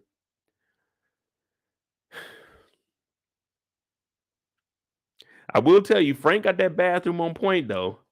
They got 3 rolls of toilet paper up there. They got 2 dry towels, a face cloth for the dry towel. They even got a little mug up here if you need to rinse your mouth out in the morning. All right, Frank, you did that bathroom up. He even got a little bitty plant right here.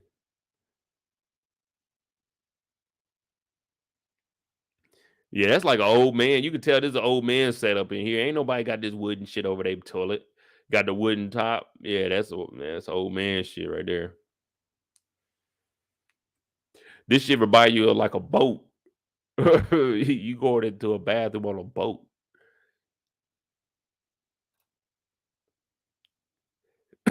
But he tells Bill, hey, nigga, it's my last day living, man. I'm not gonna lie to you, dog. I'm ending it tonight, man. I just can't take this shit no more, for real. I'm just be honest with you. So Bill sitting here like, man, no. Don't say that shit, Frank. Don't you leave me. You all I got, Frank. Frank's like, Bill, I gotta do it, man. You understand, man. I'm going through it every single day I wake up. I'm like, shit, Lord, why'd you wake me up today? Bill's like, what do you mean your last day?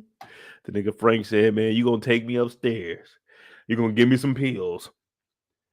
I'm gonna get in that bed and you're gonna hold me until the night is over. Bill's no, Frank. No,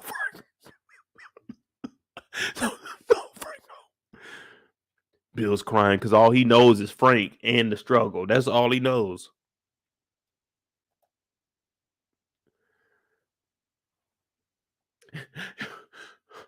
Frank, you are my purpose. It's like, breathe, Bill. Breathe, nigga. We gotta turn the captions on. We can't even hear what you saying. Then they just start showing, man, this is the end of the world as we know it. And Frank feels fine. And they showed the hole. This is where it all started right here, y'all. The hole. They end up getting married in front of that antique piano. They should have played some. Is there a heart in the house tonight? Stand up. Well, that would have been appropriate because Frank can't stand up. Damn. But they get married. And now it's dinner time. We gotta make the best food ever, y'all. They pouring up. Cheers to the good life.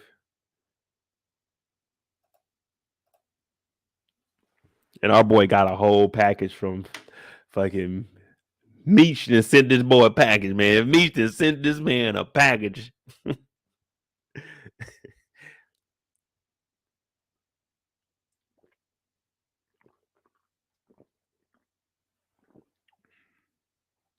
He got a package of that dope. He didn't smash it all up. Now he's putting it in the drink because this is what Frank wants. Now Frank takes a hit.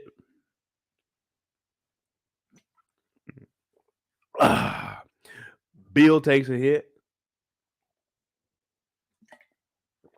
And Frank was like, man, that was good. Then he asked, wait a minute, you killed that drink a little bit too fast. Were there pills in the bottle? This nigga Bill said, yeah, there was enough pills in there to kill a damn horse. He said it was enough pills in there to kill a horse. Now we just wait. Oh man, hell no.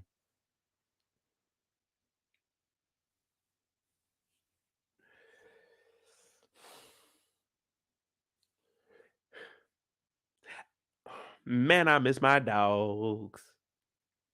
R.I.P. to Frank and Bill. They lasted a couple decades.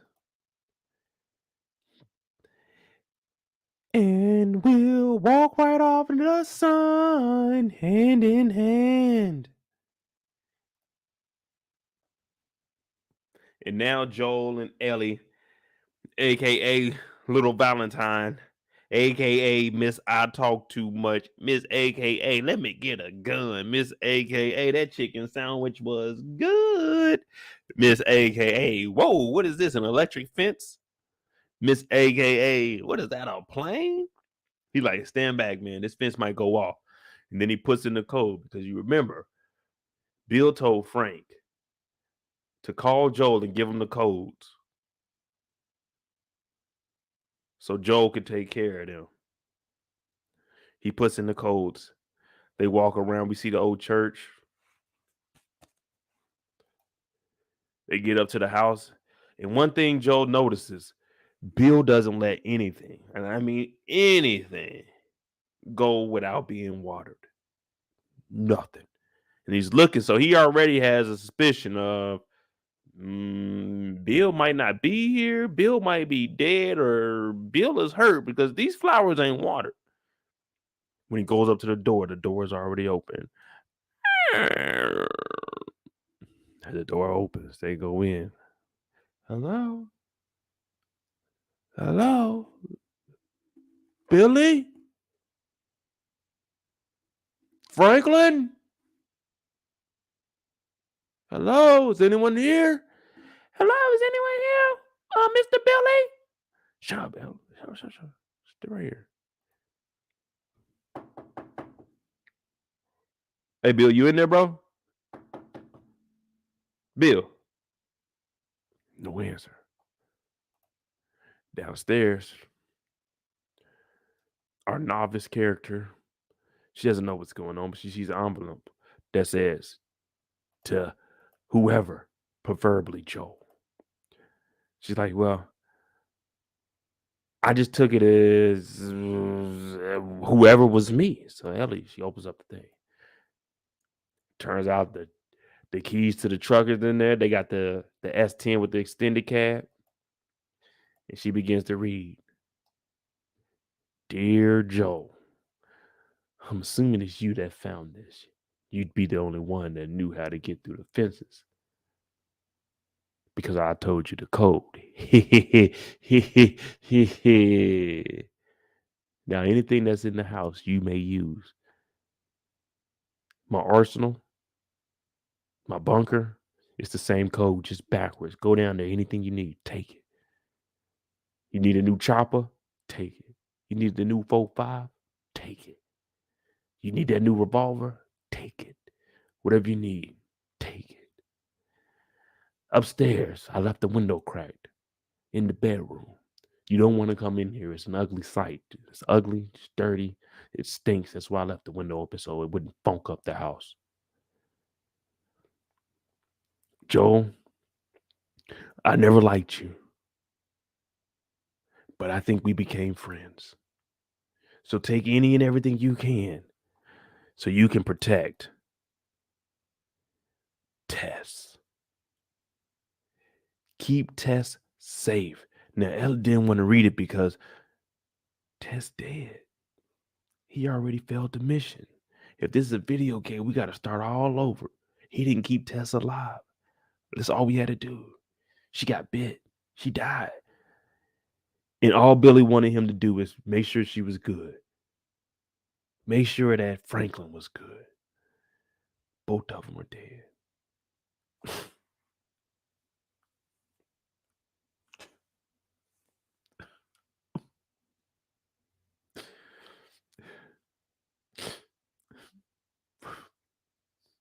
I miss Tess already, y'all. It's only been a week.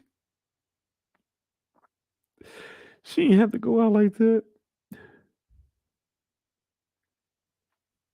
She was a good woman. She ain't ever bothered nobody. She ain't hurt nobody.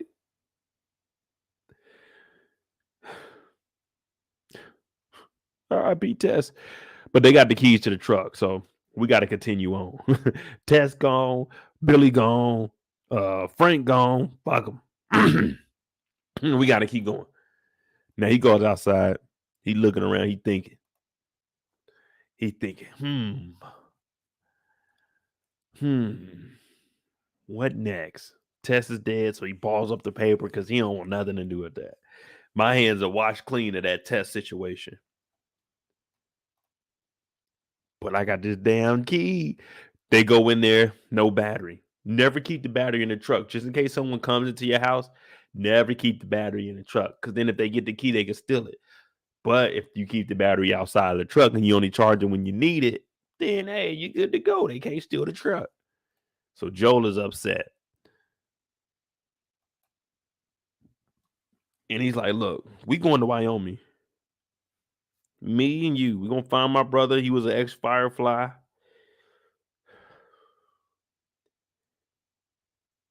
Let me see your fucking arm. What's she talking about? He said, don't you tell nobody about that arm, girl. They ain't going to be nice like me. They going to kill you. But what we're going to do is we're going to get your ass to Wyoming. We're going to give you to the Fireflies. They're going to do what they need to do with you. I'm trying to find my goddamn brother.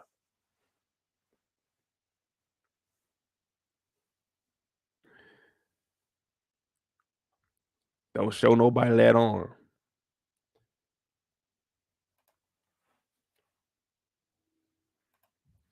She's sitting there now. She's scared. He said, repeat after me. I would do whatever the fuck Joel tells me to do. And she's like, huh? He said, repeat after me. I would do whatever Joel says. Whatever you says, go.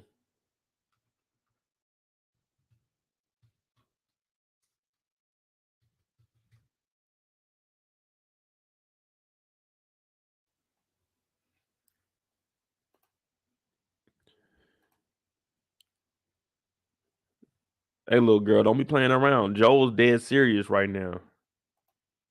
She's like, all right. Whatever you say goes. They go downstairs and they see in this bunker, like, oh shit, man, Joel, we didn't just came up. Now, I wouldn't even ask Joel, could I get one of the guns off the wall? I'm already swinging the gun around my finger, like, wee, wee.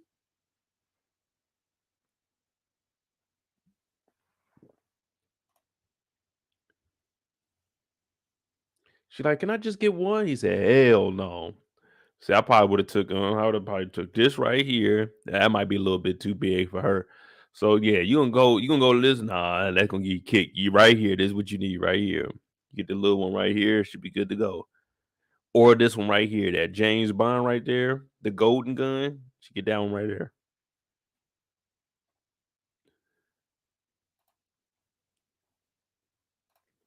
Now you remember on the radios, what was 60s? 60s music was we got new shipment in. 70s wasn't nothing new. We just chilling.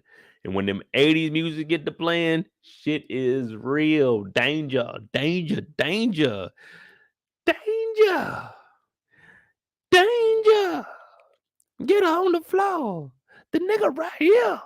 Sing it. Been so long. Most been gone. So please tell me what it is that you want to see. I came in here with my dick in my hand. Don't make me leave it with my foot in your.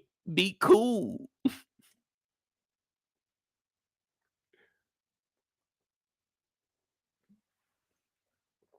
So 80s music was playing. Well, danger was coming because he up there dead. She stocking up on toilet paper.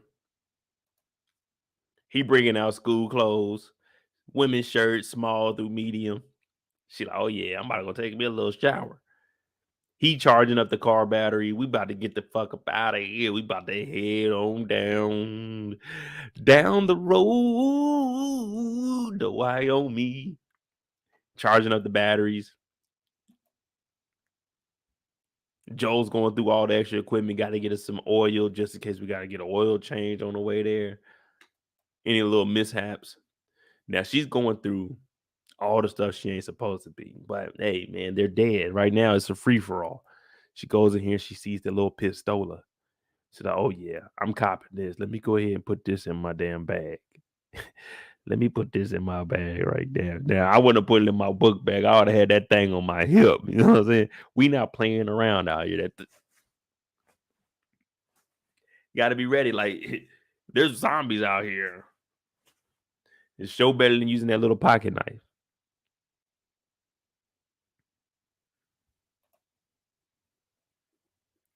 Joe came down here. Joe just slicked the hair back. TM pointed out she's wearing the outfit from the actual game. Yeah, now we getting into the game. Now we getting into the roots. He came down. He just slicked his hair back. He like, shit, man. I've been waiting to get fresh. I ain't gonna lie to you. It's been since 2023. 20 years. 20 years. Joe got to put that product in his hair. He said, you know that was Frank's product. Frank went and got that product. That wasn't Bill's product. She got some deodorant she putting on. She putting on that man. She got that well no, that was like a blue one. That was the degree. When we were in Slovenia, I went to go buy some deodorant, but they didn't have no men deodorant. They only had women deodorant. I bought some degree. Hey man, if it's strong enough for a woman, I put that degree on. I was smelling good going through there. Girls were like, damn, Mo, I see you. And shit, that's all the deodorant they had, man. We've been out here for a damn month. I ain't gonna lie. It was. Did I have the lavender? Either had. I think it was like the lavender one. And talking about 48-hour protection. I said this should do smell good though.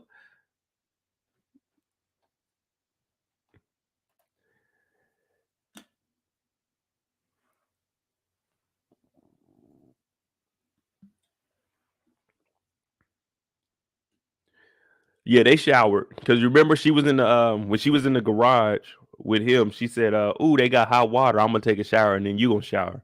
So she showered first and then he showered and he brought her down to deodorant.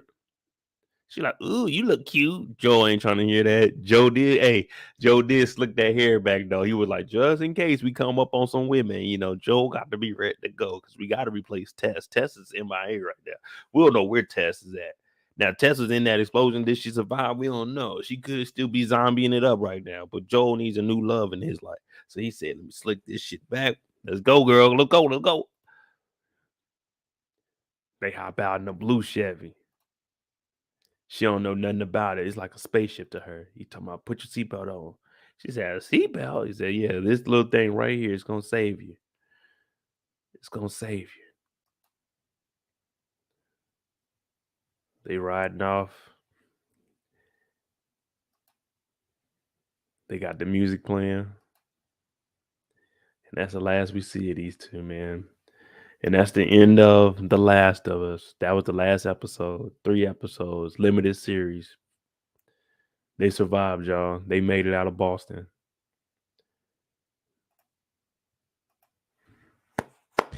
R.I.P. to Tess. R.I.P. to Mama Pearl. R.I.P. to baby Ezra. R.I.P. to Billy. R.I.P. to Franklin. Damn, we lost a lot of good ones today. We lost a lot of good ones today, y'all. Yep. HBO, y'all did yourself. 3 episode series. That's all we needed right there. I get this episode. Well, matter of fact, we need to go. I'm gonna go to the Easter eggs and we're gonna see what the significant meaning behind all this stuff was. Because I'm just gonna run through it. I was hoping that there was more action.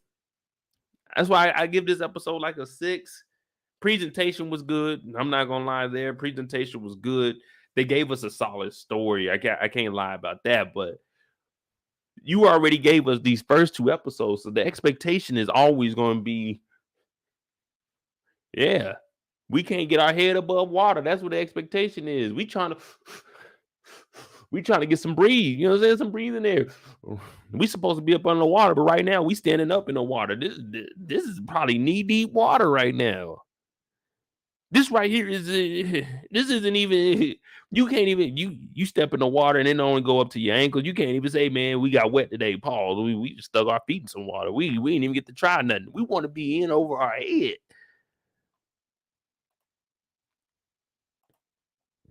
Millie said, I have to remember she never been outside. That's true. So she was like, man, it's like a spaceship in here, man. But he kept being on her head every day, every day.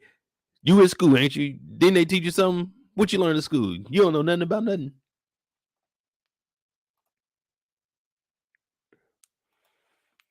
Tess is well with the universe. Nah, man, I think Tess survived, man. I'm thinking Tess got kissed.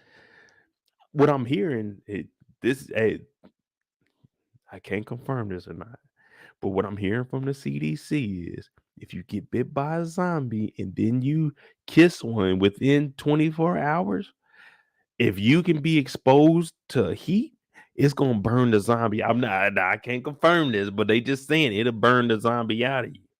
So you have a protective zombie like outer shell, but that fire is gonna burn that zombie off of you and you'll survive. So they saying Tess might still be alive. I don't know, man. We might. I don't know. I'm just letting y'all know what I heard from the CDC.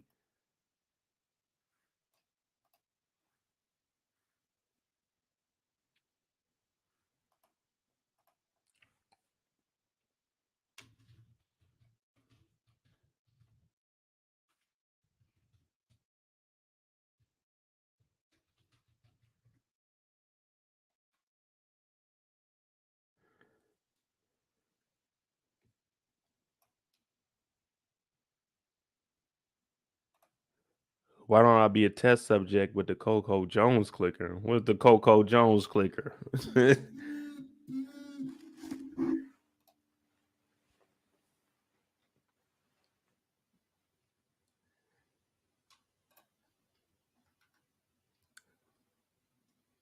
Now I gotta look that up.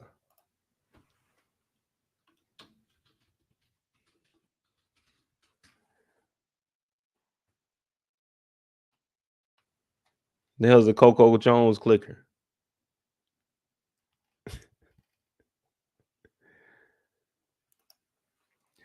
Man, if they made me a zombie, I gotta at least keep half of my face.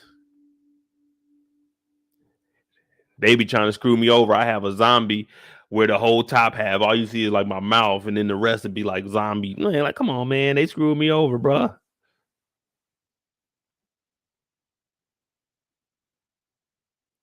Oh, if she turned into a clicker, would I kiss her? Man, I don't know, man. I'm not going out like that. I think if I got bit by a zombie, I'm about to try and enjoy my last moments as a human. But something is telling me on some real shit. Like if I got bit by a zombie, once I converted, I would still have a little bit of self control. So I would still be able to do stuff. I still be a cool ass zombie. I think.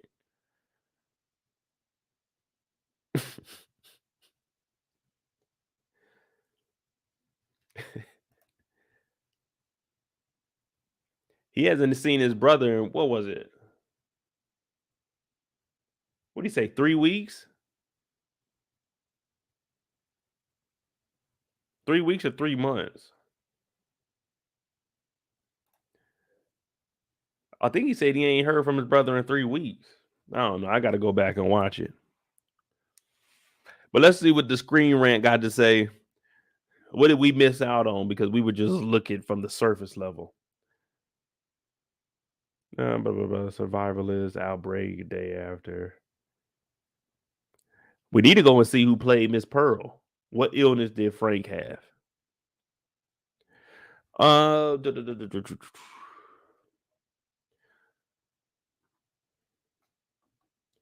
Frank's illness after multiple time jumps, the last taking place in August 2023. So in August is when they died. So we got 7 months. Frank is shown to develop Parkinson's disease. Frank is shown to be most commonly confined to a wheelchair for large sections of his day. Muscle stiffness.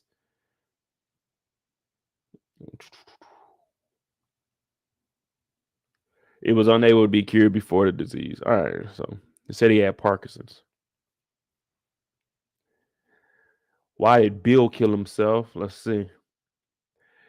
At the end, Bill and Frank's story, Frank insists on spending the last perfect day with Bill before crushing up some pills.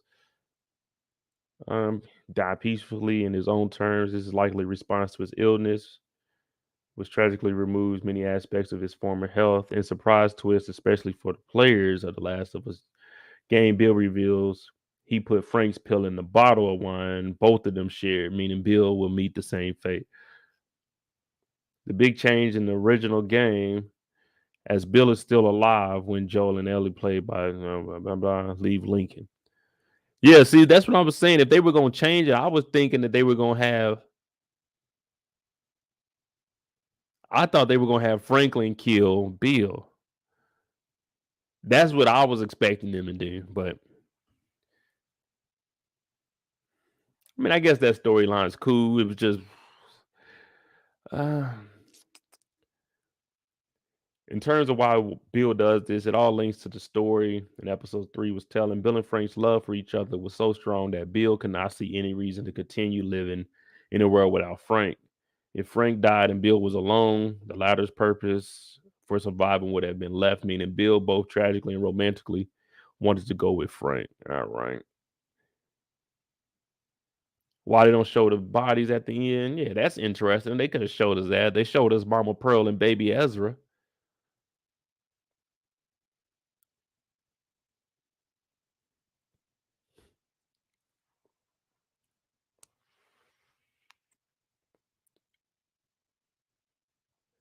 Man, that ain't nothing romantic about killing yourself. Ain't nothing romantic about that, Kendall. Don't you even feed those lies to these innocent people out here. Hell no. If you gonna kill yourself, go out there and fight a zombie or something.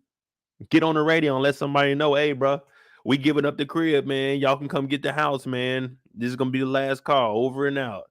Build a great. Yeah.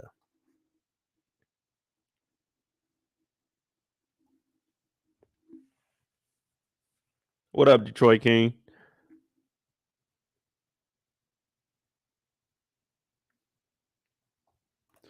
Oh, Corey, it's too late, man. I done seen Mama Pearl on the ground. I seen Mama Pearl and baby Ezra. I don't care. I wouldn't care if we see Bill and Frank up there. We didn't already see Bill and Frank with their shirt off. We might as well see Bill and Frank laid up in the bed dead. Ain't no one had no sympathy for these two, Mama Pearl and baby Ezra. No one cared when they died. Look at baby Ezra. Man, that's messed up. They even got the baby arm. Look at that. Oh, I ain't even noticed that when I was watching. I got the baby arm on Ezra. They got the mama dress. Damn.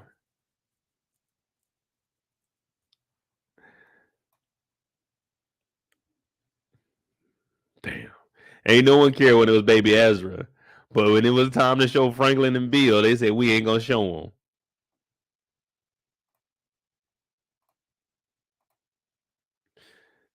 Damn. What y'all think about that? They said they didn't want to show the bodies, but they showed baby Franklin and goddamn Mama Pearl. Well, baby Ezra, my bad.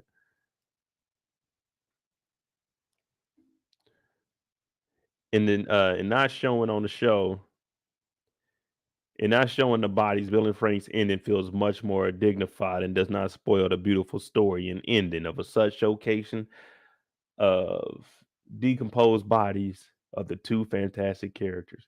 They had one episode. Let's not make it seem like these two been in the first two episodes and they were just carrying the show. They were just regular two people in one episode. It's no different than the first dude that got killed. We seen fucking Joel whoop the hell out of that dude. We seen his dead body. He was just as important as them. They all had one episode.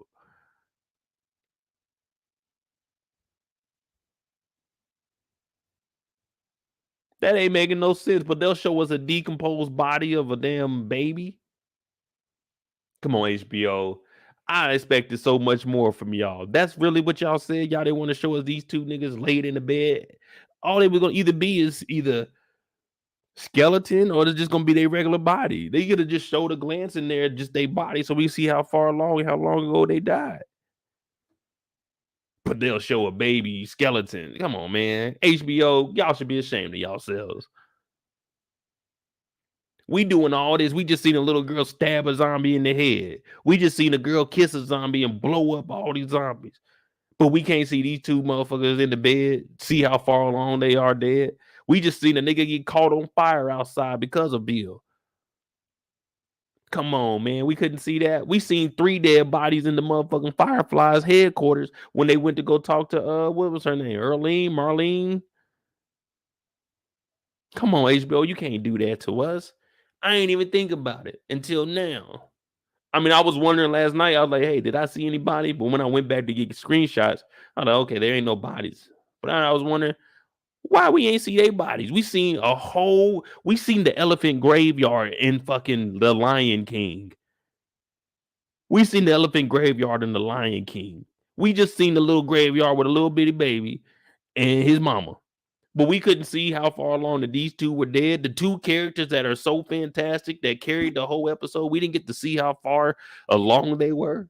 We need to know the details. How long was it from the time that they died to the time that Joel got there? We want time frames. That's what we do over here. We want to break this down. We know it took 1 day for them to walk 10 miles. So we want to keep track of how far they are getting to Wyoming. You know what I mean? At least I do. I'm not asking for much. It could have just been a body up under the covers. Like, you know what I'm saying? I want to know. I need those little bitty details. If they gonna show, if they gonna show them eating, stopping to get beef jerky and eating, then we can see the two bodies. We need to know that. How long was it? How long was it? Was it a week?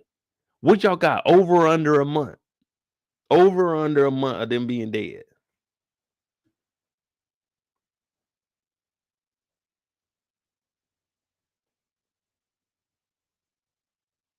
What y'all got? Over or under a month that they were up there dead?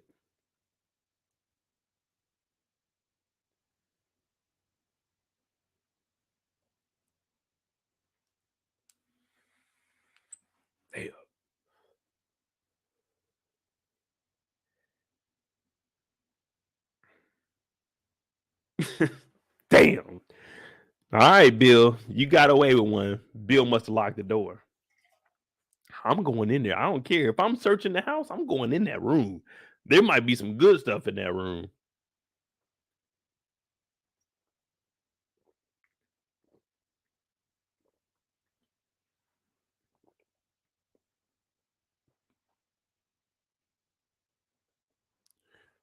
Let's see. What taking Frank's gun means. When concerning Joel and Elle's story, one of the bigger elements will come into play in the show's future is her taking Frank's gun. Uh, Bill was known to have many weapons in his bunker. Show show the raider attacking. All right, blah blah blah. We got that. Bill and Frank, Ellie finds the gun and takes it without Joel's knowledge or consent. Well, Joel can't really give consent to take a gun that ain't his, but this ties into the running joke of Ellie to asking for a gun in 1 and 2 episodes, but also hints at the darker things that come in the future. The next arc for Joel and Ellie is that is known from the geez Louise from the game involves a group of bandits in control of the city. In the game, the city was Pittsburgh. However, HBO's is Kansas City. I'm going to Kansas City. Kansas City, here I come. Hey, they going to my hometown. While the change in location is made, the story will surely remain similar in that Ellie will soon come face to face with the difficult reality of having to use Frank's gun. Well, if they're going to be going, so I don't know if that's going to be the next episode or because, like I said, I don't be watching the trailers for this.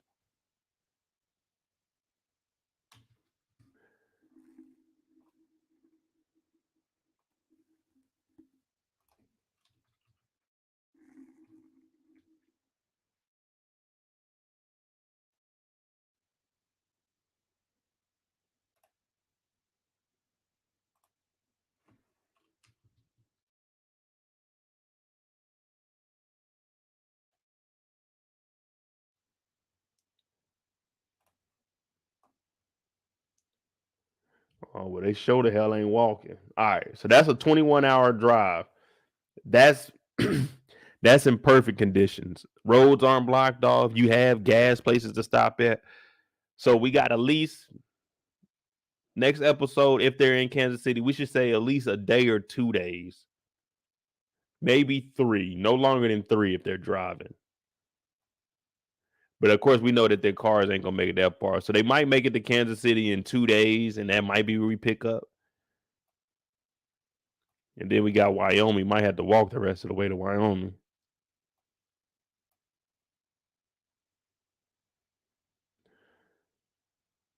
To walk from Boston to Kansas City, yeah, 465 hours.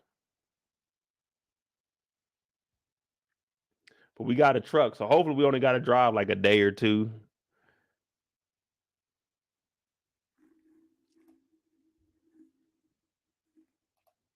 Uh, well,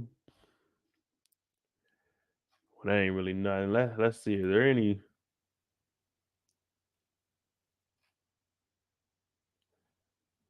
recap? Let me see something. I just got to see what they got to say. Episode 3, Joe Emily bumping to him.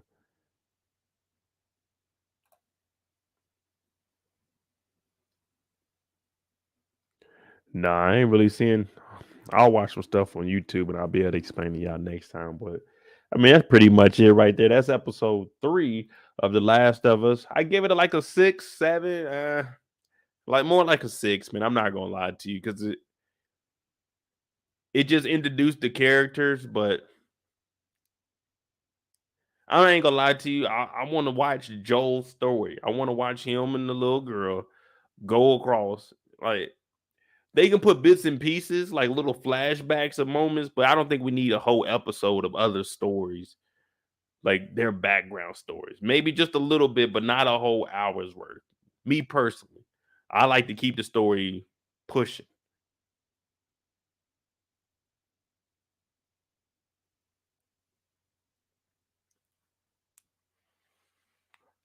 The 80s music on the radios, how Joel knew something was wrong. Yeah, 80s mean danger.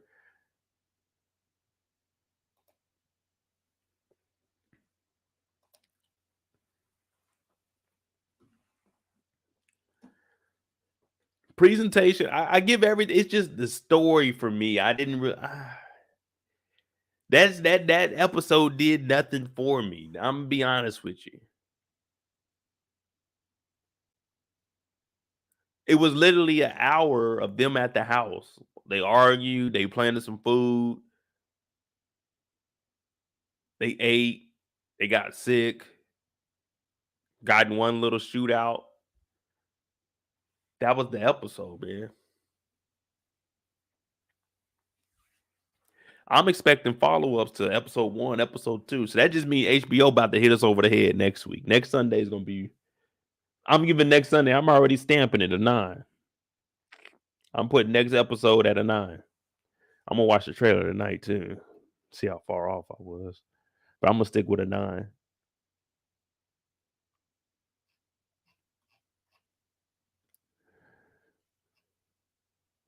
But other than that, that's it. That's episode 3 of the Last of Us. Ready for next week. Still cool show. I ain't gonna lie to you. It's still a cool show.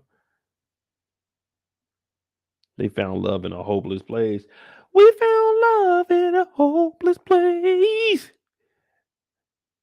Shit, I think Rihanna, man, I think her people, they didn't got in contact with me. Rihanna people got in contact with me talking about, we want you to come perform at the Super Bowl with her. I said, man, I ain't even got no songs. They said, don't worry about it. We'll get you something. I said, all right, bet. Well, she does the umbrella. Let me get on the, I got a verse to put on that umbrella.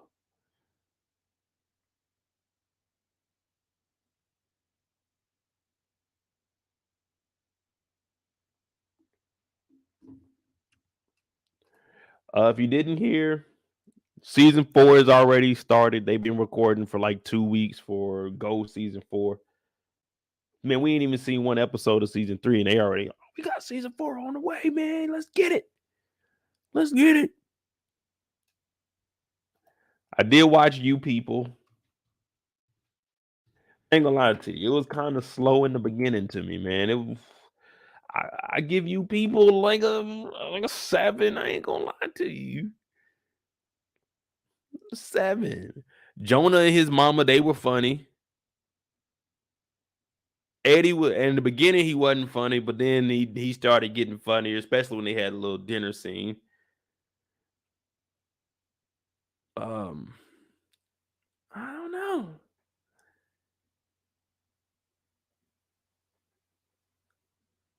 Yeah, hopefully the Eagles get a W in that Super Bowl because I'd be damned if I gotta hear them mofos from home. Oh, the Chiefs, man. Mahomes is the GOAT. That nigga ain't no goddamn GOAT. He good, but he ain't no GOAT. Yeah, I mean, You People, I was gonna do a review on it, but I was like, because I watched this first and then I watched The Last of Us. So that's what I was telling y'all earlier. The ending of my weekend did like the Eagles 49ers. I don't care who won that. 49ers, they out here. They ain't my team, but Christian McCaffrey came from the Panthers. So it's like, okay, it's cool to see him do his thing. But I wanted to see a close football game. That shit. Philly did their thing. Chiefs came out here. Joe Burrow, he didn't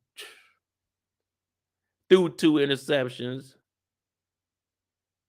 They didn't lost to the fucking Chiefs. So Philly, oh, I'm finally a great uncle. My great nephew was born yesterday, y'all. Ezekiel. And my great nephew was born yesterday. So I'm a great uncle. That shit crazy, man. My nephew's having kids before I got kids.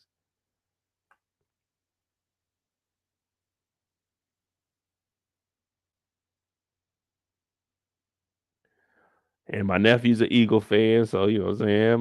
My nephew's son, he had on all Eagles gear in the hospital. So look at that. Your baby was born and the Eagles won a game. Won't he do it? Won't he do it?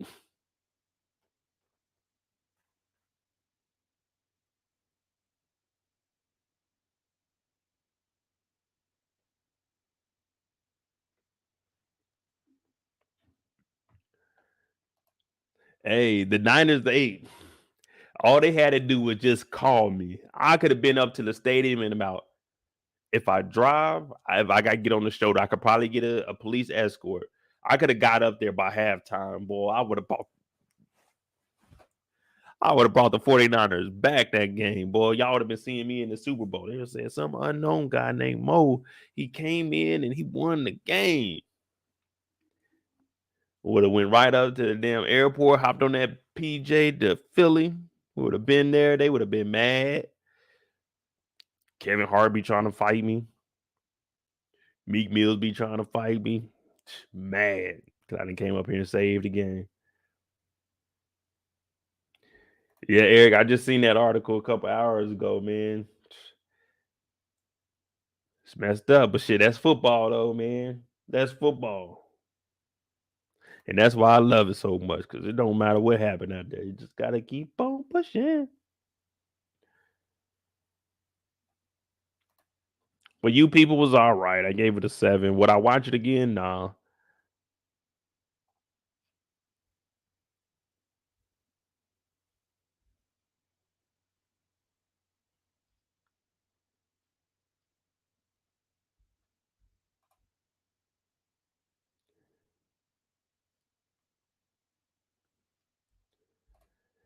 Oh no, I don't look.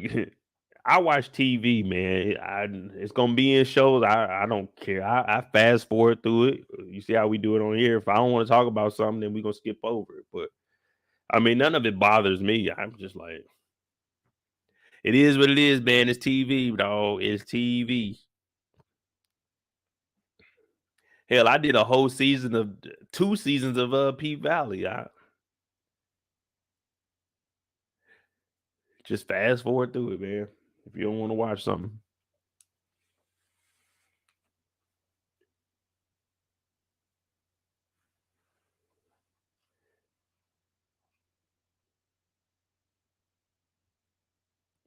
John Workman, You People is by far one of the best movies I've seen recently. All right. Mandy Lynn, let's see what she says. I like the concept of the movie. I like how we're in 2023 and finally a movie that comes along that uses the N word like it's regular in life. All right. Kai W.D. Groff.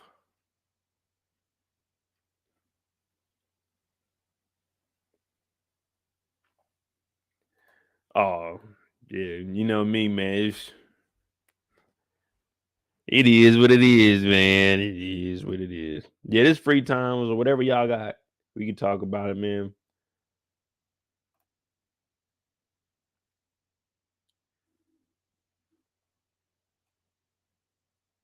Harlem comes out this week. That's I don't know when we're gonna do that. That'll probably be Sunday. We'll start moving back to Sundays. Well, of course, next Sunday we definitely not this Sunday, but next Sunday I ain't doing nothing. We got the Super Bowl, so I might step out. You know what I'm saying? Cha slide a little bit. But that comes out Thursday, so probably Sunday night I'll do Harlem season. I mean episode 1. Either Sunday or I don't know, maybe 2. I don't know. We'll figure it out. It depends.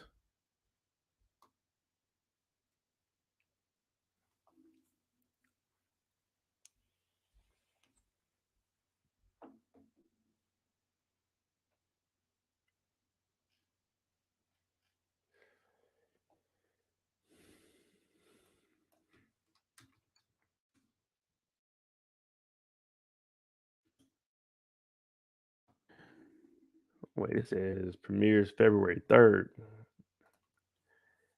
Oh, that's a Friday. Oh, they know that thing ain't getting watched. If it come out on a Friday, it ain't getting watched till maybe Saturday, Sunday, maybe even Monday. But it's only a 30-minute episode, so I don't know. Yeah, I seen I was just talking about You People. So I did see that. It was all right. I mean, I know I was talking about everything that's going on right now. I love comedies, but that's really That's typically not a comedy that I will watch. Like, not that kind. It had to be, unless it was something stupid. Like if they would let Jonah do his thing, like let him go all out. That's what I like to see from him. Little Ezra. Marilyn Mosby. I don't think they court date starts until the beginning of February, I want to say.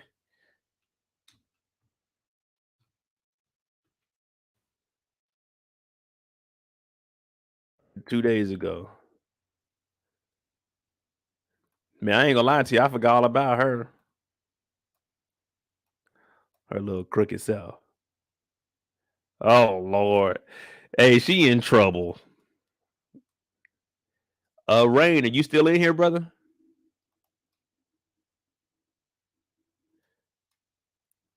Anyone seen if Rain was still in here? I gotta ask him. I want Rain to do a documentary on this. I want Rain to talk about it. You know, I'll get on here and break down everything, but Rain Reloaded, you go to his channel, hey, he could put together some stuff. But it says public defender James Wada becomes Marilyn Mosby's attorney. Oh Lord. She didn't hire the public defender, bro. That means she ain't got no money. We know that they've been stealing money, but she ain't got no money if she's hiring a public defender. These is federal charges here.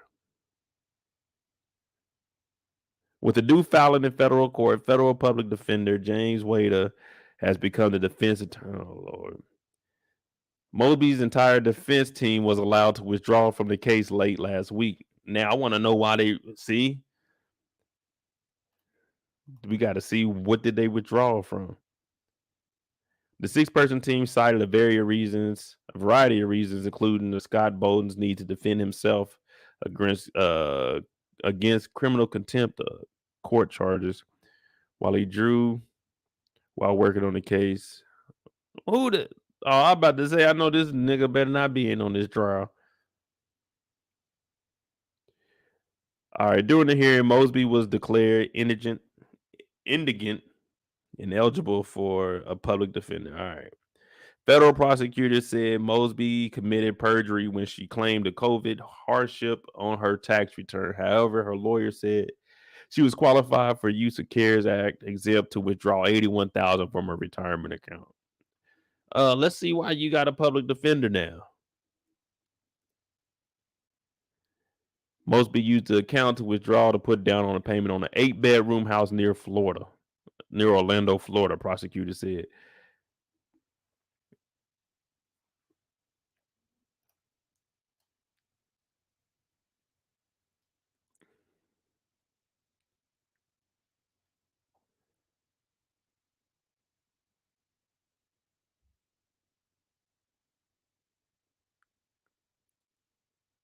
Mosby said she wanted a conflict-free counsel to represent her. U.S. Attorney Leo Wise said, if delayed, this would be the third time defense counsel's conduct has caused a delay in the case. Oh, man, they on her head. They on her head. They telling the judge, hey, judge, document it. This motherfucker keep bullshitting. This the third time they didn't cause a delay. We trying to get her ass up under the prison, sir. She keep delaying. Now, you heard her old counsel said, nah, we up out of there. Hell no, we don't want nothing to do with it. That means she's fucked up.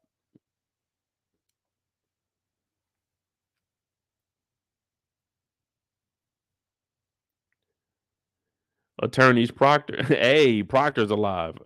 Attorneys Proctor and Outlaw. Oh, them some names to have right there. Attorney Proctor and Outlaw. You know you about to beat whatever case you got.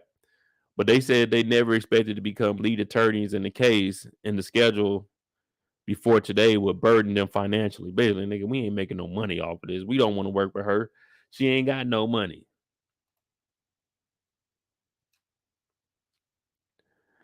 So she took 81,000. She put a down payment on an 8-bedroom home near Florida. Let me see something else. So she got a public defender now because she ain't got no money. I think the Baltimore Sun be trying to lock us up. Let me see. I think they be wanting you to pay.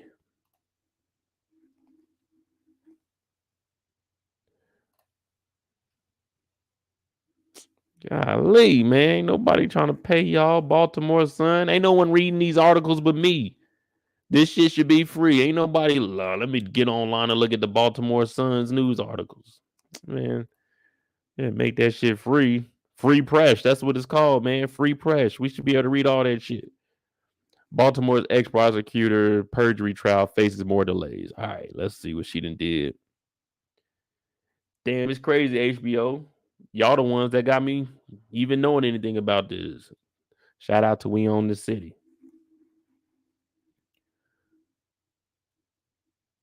Faces further delays after the judge allows her entire defense team to quit on Friday. I mean, that's a good thing, too. She quit on a Friday. Her 6 private lawyers asked to withdraw from the case earlier this month. After the district court judge announced the potential for criminal contempt charges against lead attorney Scott Bolden, whom she accused of violating several court rules. Oh, Scott was about to be held in contempt. We need to figure out who Scott is. This is Scott Bolden right here.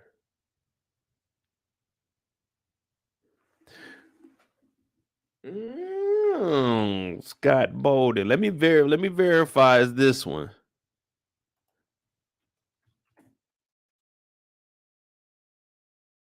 Okay, that is the Scott Bolden. Okay. So this guy right here, this lawyer right here, he quit because the judge announced a potential for criminal contempt charges against him, who she accused of violating several court rules. All right, so Scott Bolden, we're gonna look into your cases and see what all have you done. Is this your first time almost being held in contempt? Do you know what you're doing? You playing a risky game here, man. Marilyn Mosby, hey, allegedly she got her hands in everybody's pocket. Told this attorney, hey man, just stall a little bit. Doing a virtual hearing Friday in court. The judge granted the request and announced the results of recent inquiry into Mosby's finances. Now, hey, open up that checkbook, girl. Let's see what you've been doing. You said you took out 81,000. What other money you got? Yeah, we haven't even talked about her crooked ass husband that been stealing from the church. We ain't talked about that yet. So we just want to dig into your accounts right here. We got a recent inquiry to look into your finances.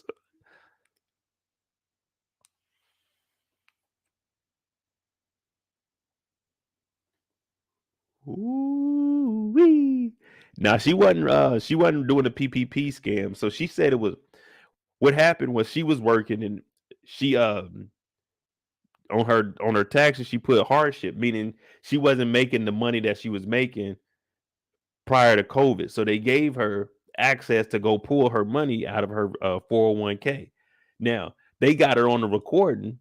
She lied about that. They got her on the recording trying to pull her money out tax free when she wasn't supposed to get it out of her 401k. And what she did with that money is she took the $81,000 she got out of that, and then she went and put the down payment on the house in Orlando. But she also got in trouble because she forged documents saying that she made more money. No, yeah, saying that she made more money in the house that she put the down payment on. She said that she owned that house, so she was lying on federal applications also. So she took money out, put the down payment on the house, and then she used that same house as leverage to try to get something else when she didn't own that house. And this whole thing is messed up is because she didn't have a financial hardship because she was still the district attorney. She was still getting paid her salary, but she said it was hard at home. Then you got her crooked ass husband who's allegedly been taking money from donors within the church and some shit that he's doing behind the doors because no one digs into what the church is doing because you got to separate state from the from the government. I mean, state from church. So it's a lot of shit she got going on. And the crazy thing is we only found out about this because there were some dirty police officers out there in Baltimore. We broke it down and we own this city. Now we went through all their court cases and we started seeing how many years they got, but it turned out she was the one that was charging all of these bins, and the whole time behind the scenes, her ass was crooked too. So now we on her ass because we own this city. We know them gentlemen are in jail. Now we're watching you and your husband. Now I didn't want to do this, but HBO opened up this can of worms, and here we are today. We still looking at when you go into court, but it comes to find out that a one attorney named Scott Bolden has been delaying the trial 3 occasions, and then he quit because they were about to hit his ass with a contempt. So what was he really doing behind the scene? Don't tell me that Scott allegedly is dealing with these crooked motherfucking taking funds behind. Oh my goodness, Scott, don't. Ooh, I don't want to see you go to jail for some silly shit. I know you didn't get caught up in this over 81,000. You Scott Bolden, you supposed to be top dog.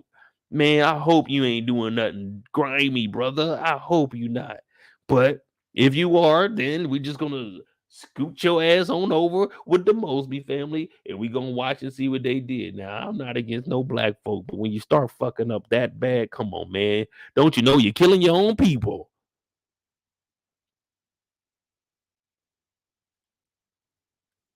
Golly. I hope you ain't into nothing, Scotty. He's bigger than Nino Brown. This is big business. Damn, let's get back to what she got going on, because we ain't got trial yet. We got the third delay. All right, the Office of Federal Public Defender of Maryland will represent her moving forward. The judge said it will take some time for Mosby's new attorney to get up to speed on the case, which will likely drag on even longer. The judge told attorneys on both sides to confer about a potential timeline and report back next week. So Mosby's trial date was already been pushed back twice. It was most recently scheduled to March 27th. They probably not going to start this till about May. And by then, we'll probably forget all about it unless y'all remind me.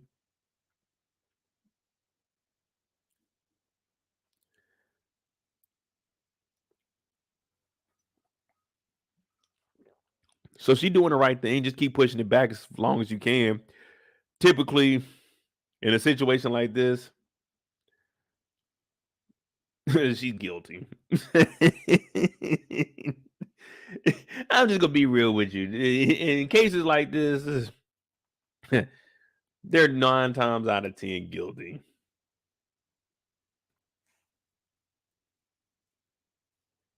This is just a white collar crime anyway, and probably get like 3 years, a year on probation.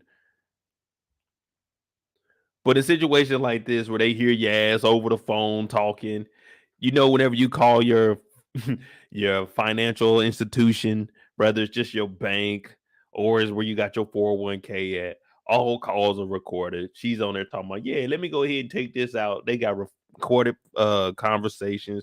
They got all of the documents of her down in Florida signing off saying she owns an 8-bedroom house and all this extra shit. Now, I'm not saying don't go to trial and try to fight that shit. That's what you're supposed to do. You're supposed to fight until you can't fight no more. But come on, you can. And it sucks because I'm not that educated. I know a few things, but it sucks that they worked that hard to get to that position. Like, it wasn't like a mistake they made. All right, they got a DUI. Okay, you grown, you shouldn't be drinking and driving. But okay, they got a DUI.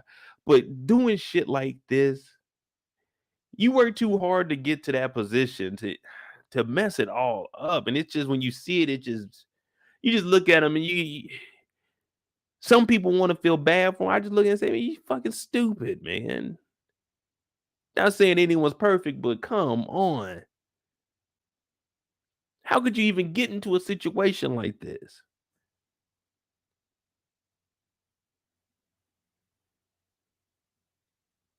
Now, normally I'm like, hey, I want to see how this play out. I'm with them. This sound like they got a case, but dog, they got like, unless you beat it on a technicality or something.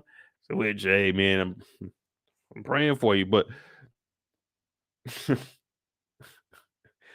these cases be so fucking funny, dog. Like, you did what? You took out $81,000 so you can go put a down payment on the house. What you need that house down there for? What you thought you about to flip some shit after the pandemic? That's what you thought was gonna go on.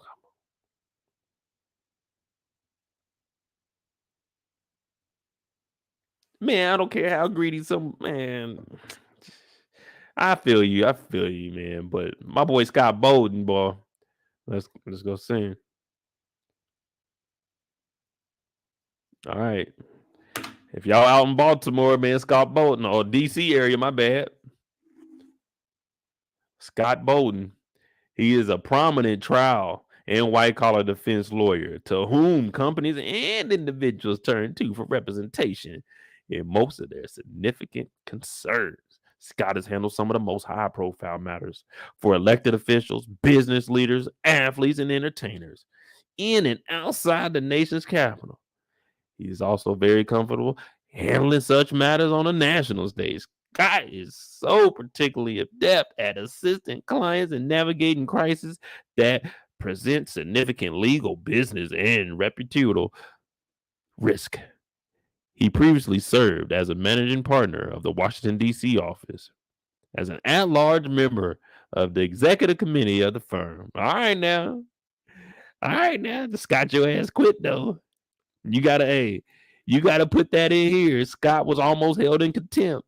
You gotta put that in that first sentence. Attorney Scott Bowden was almost held in contempt in the Marilyn Mosby case, but he quit. But he quit. Don't be selling these people a dream. We just heard about what was going on, Scott. We know you. Hey, you need to put that in this description title right here. We need to know. Hey, he looked like the dude off of Full Brother, the nigga that was telling. The nigga that they had sit at the baby table. What's his name? From Life. That's what it needs to say in this first sentence. Attorney Scott Bowden was almost held in contempt in the Marilyn Mosby infamous case in Baltimore. But I'm also a prominent trial and white collar defense lawyer. Let me leave Scott alone, man. But this is Scott right here, if y'all wanted to know. I mean, this is all here on the internet, man. This is public information. You got to know that. Like, you go in there, Scott talking about, yeah, I done beat 15 cases in the last year. Nigga, how many times have you been held in contempt? Like, they not going to give you the bad numbers. That's like that's like a kid going somewhere and you ask them, hey, man, what's you guys' basketball record? They just tell you the wins. We 7. 7 and what? Where's the rest of it? We need to know the bad side too. How many cases have you lost? How many did you quit on? You know what I mean? I need to know. Matter of fact, you said you worked on what case, Marilyn Mosby?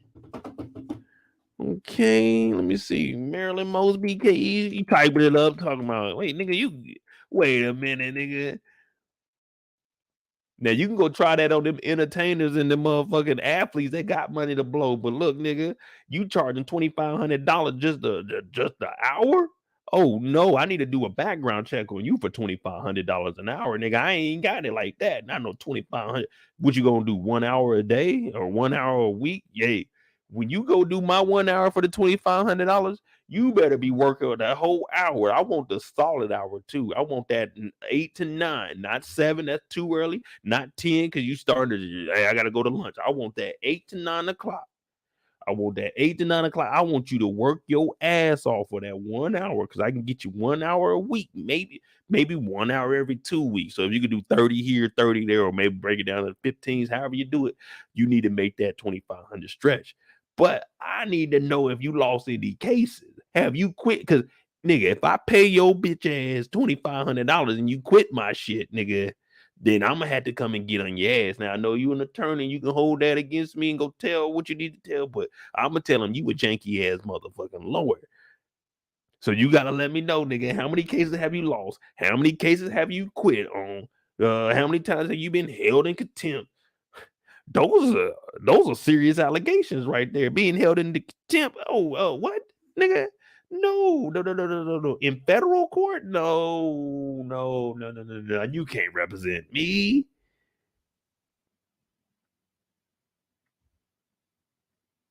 You can't represent me, nigga. You were held in contempt. Wait. Nigga, you was about to go up there and try to defend me? Judge already don't fuck with you. That all the judges in that circuit, they know you. They said this motherfucker be stalling. He stalled 3 times. 3 times in one trial. They said he was doing some bullshit. They said he was violating some shit. It wasn't like he was just not, hey, sir, we got to push it back. No, they said he was violating some shit. The nigga had to quit. You need to know something about that if I'm about to pay somebody $2,500 to represent me. I need to know you quit. If it was a daytime, I'd call up there and ask Scott, hey, man, what's going on? Did you quit? They telling us you quit, man. I want to hear from you, Scott. Did you, with all due respect, Mr. Bolden, did you quit? Like, be real, man. You can tell the people you ain't quit. I ain't even going to believe that for 1 second. That Scott was out here quitting. No, I ain't believing that. Y'all don't believe that either. He ain't quit. He ain't quit. Nah, not my dog. He ain't go. Man, I ain't believing that for 1 second. He ain't. Nah, he ain't quit. They may have made him step down, but he ain't quit.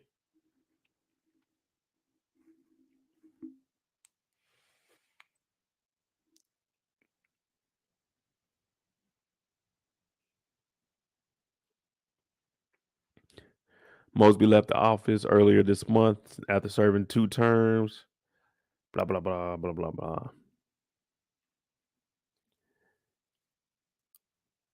See, and we were just, her lead defense attorney, Scott Bolden, has also violated several court rules in recent months, U.S. District Court judge said during a pretrial hearing. These violations include statements he made to news reporters outside of Baltimore courthouse following a September court appearance, when Bolden used profanity and suggested the prosecution had racial animus.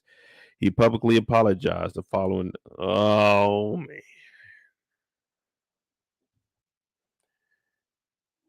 Now we got to hear it, Scott. Now we got to hear it.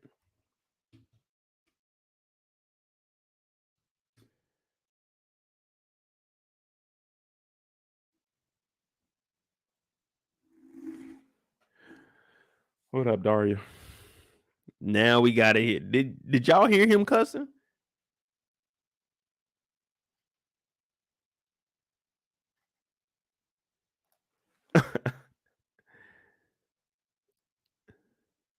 Yeah, look at him. Scott Bolden, bro.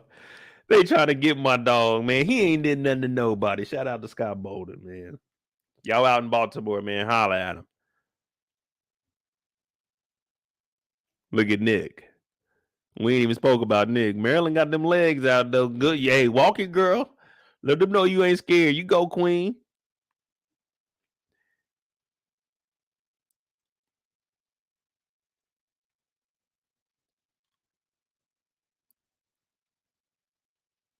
All right, here we go. Bolden in September also said it was bullshit that the federal prosecutors blamed the defense for another postponement of the trial set in March. He apologized for saying bullshit.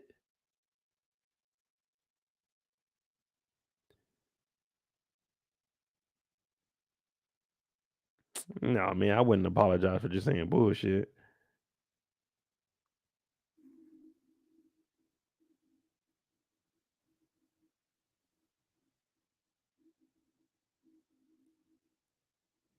Damn. All right, they said one of the reference jurors' numbers, but did not use their names, quoted 4 juror questionnaires. One prospective juror wrote, I have already determined Mosby's guilt. I've been following this case from the very start of the incident. Yeah, okay, cool. Oh, the indictment, my bad. Say, man, I already think she's guilty.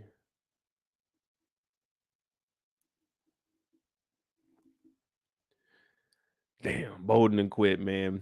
But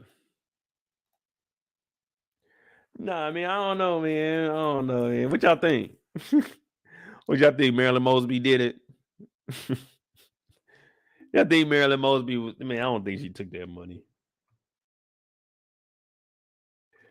If she did take that money, that's on the bank for not verifying, man. She ain't take that money.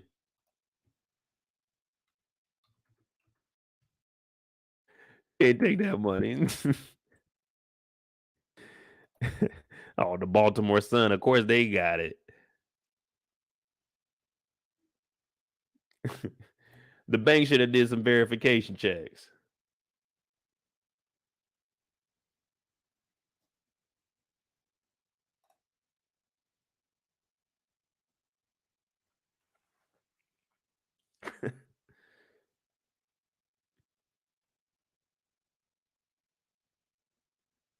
I tell you one thing, Marilyn don't. Hey, she ain't shy of the cameras. Typically, motherfuckers that commit crime walking by like this, she out there smiling. She shit, fuck it. We gonna go to court. We gonna do it. We gonna do it right.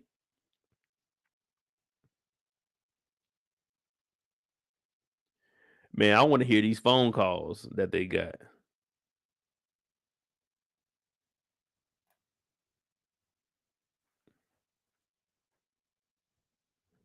Yeah, see, the trial was originally supposed to start in September. It got pushed back, and then now we're getting pushed back to March.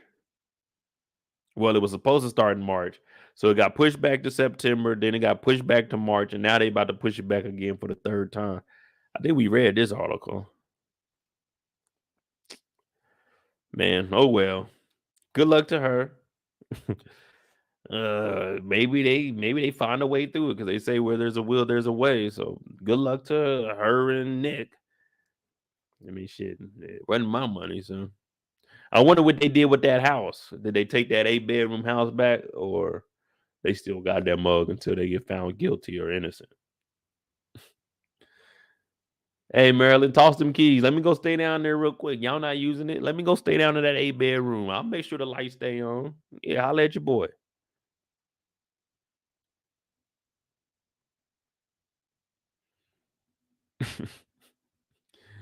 I know her family. They going to church. Don't let Marilyn Mosby's parents go to the church with damn Lucille. Lucille gonna tell everybody. I knew her daughter took that money. She pulled up in that brand new Range Rover. I knew they wasn't making that kind of money down at the district attorney's office. I said that girl stealing something. Yeah, who was there? Who was there when your daughter went to jail for stealing money out of her 401k and buying a house? Lucille's telling everybody.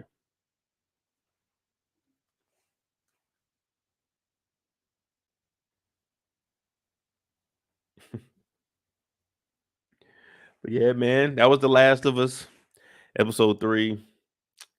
Did a little free time. We got Harlem this week. Of course, we got BMF. I got some rants up. Um, I gotta drop. I think I'm gonna do 2 videos on BMF. I think I got 2 videos I want to talk about because we talked about a lot in the live stream. So there's really not too much to talk about until we see what they do down in Atlanta. Because I mean, it look like them boys is jumping head first into the game. They ain't waiting. They ain't baller blocking. They getting to it. So definitely see how that is. Got episode 5 this week. Harlem I might do on Sunday just because there ain't no games. I might do Harlem on Sunday. If not, it'll be on Tuesday.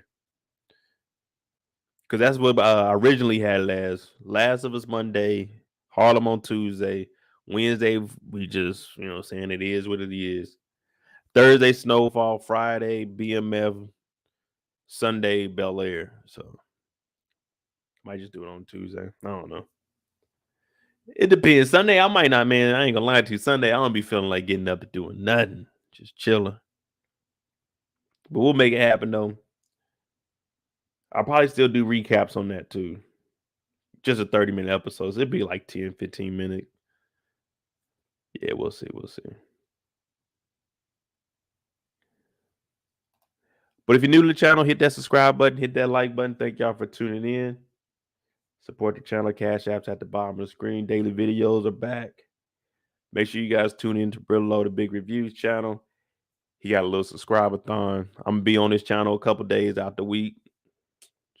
He working, I'm back to working, so it's a good thing. And I got 3 weeks of class left, and I got 2 months off, and I got 2 classes left. So then it'll just be full time on here, man. So I won't be having that many videos these last 3 weeks. You know what I'm saying? You might get like 2, 3 videos out the week, but I got to finish these classes up. I got fucking papers every week now.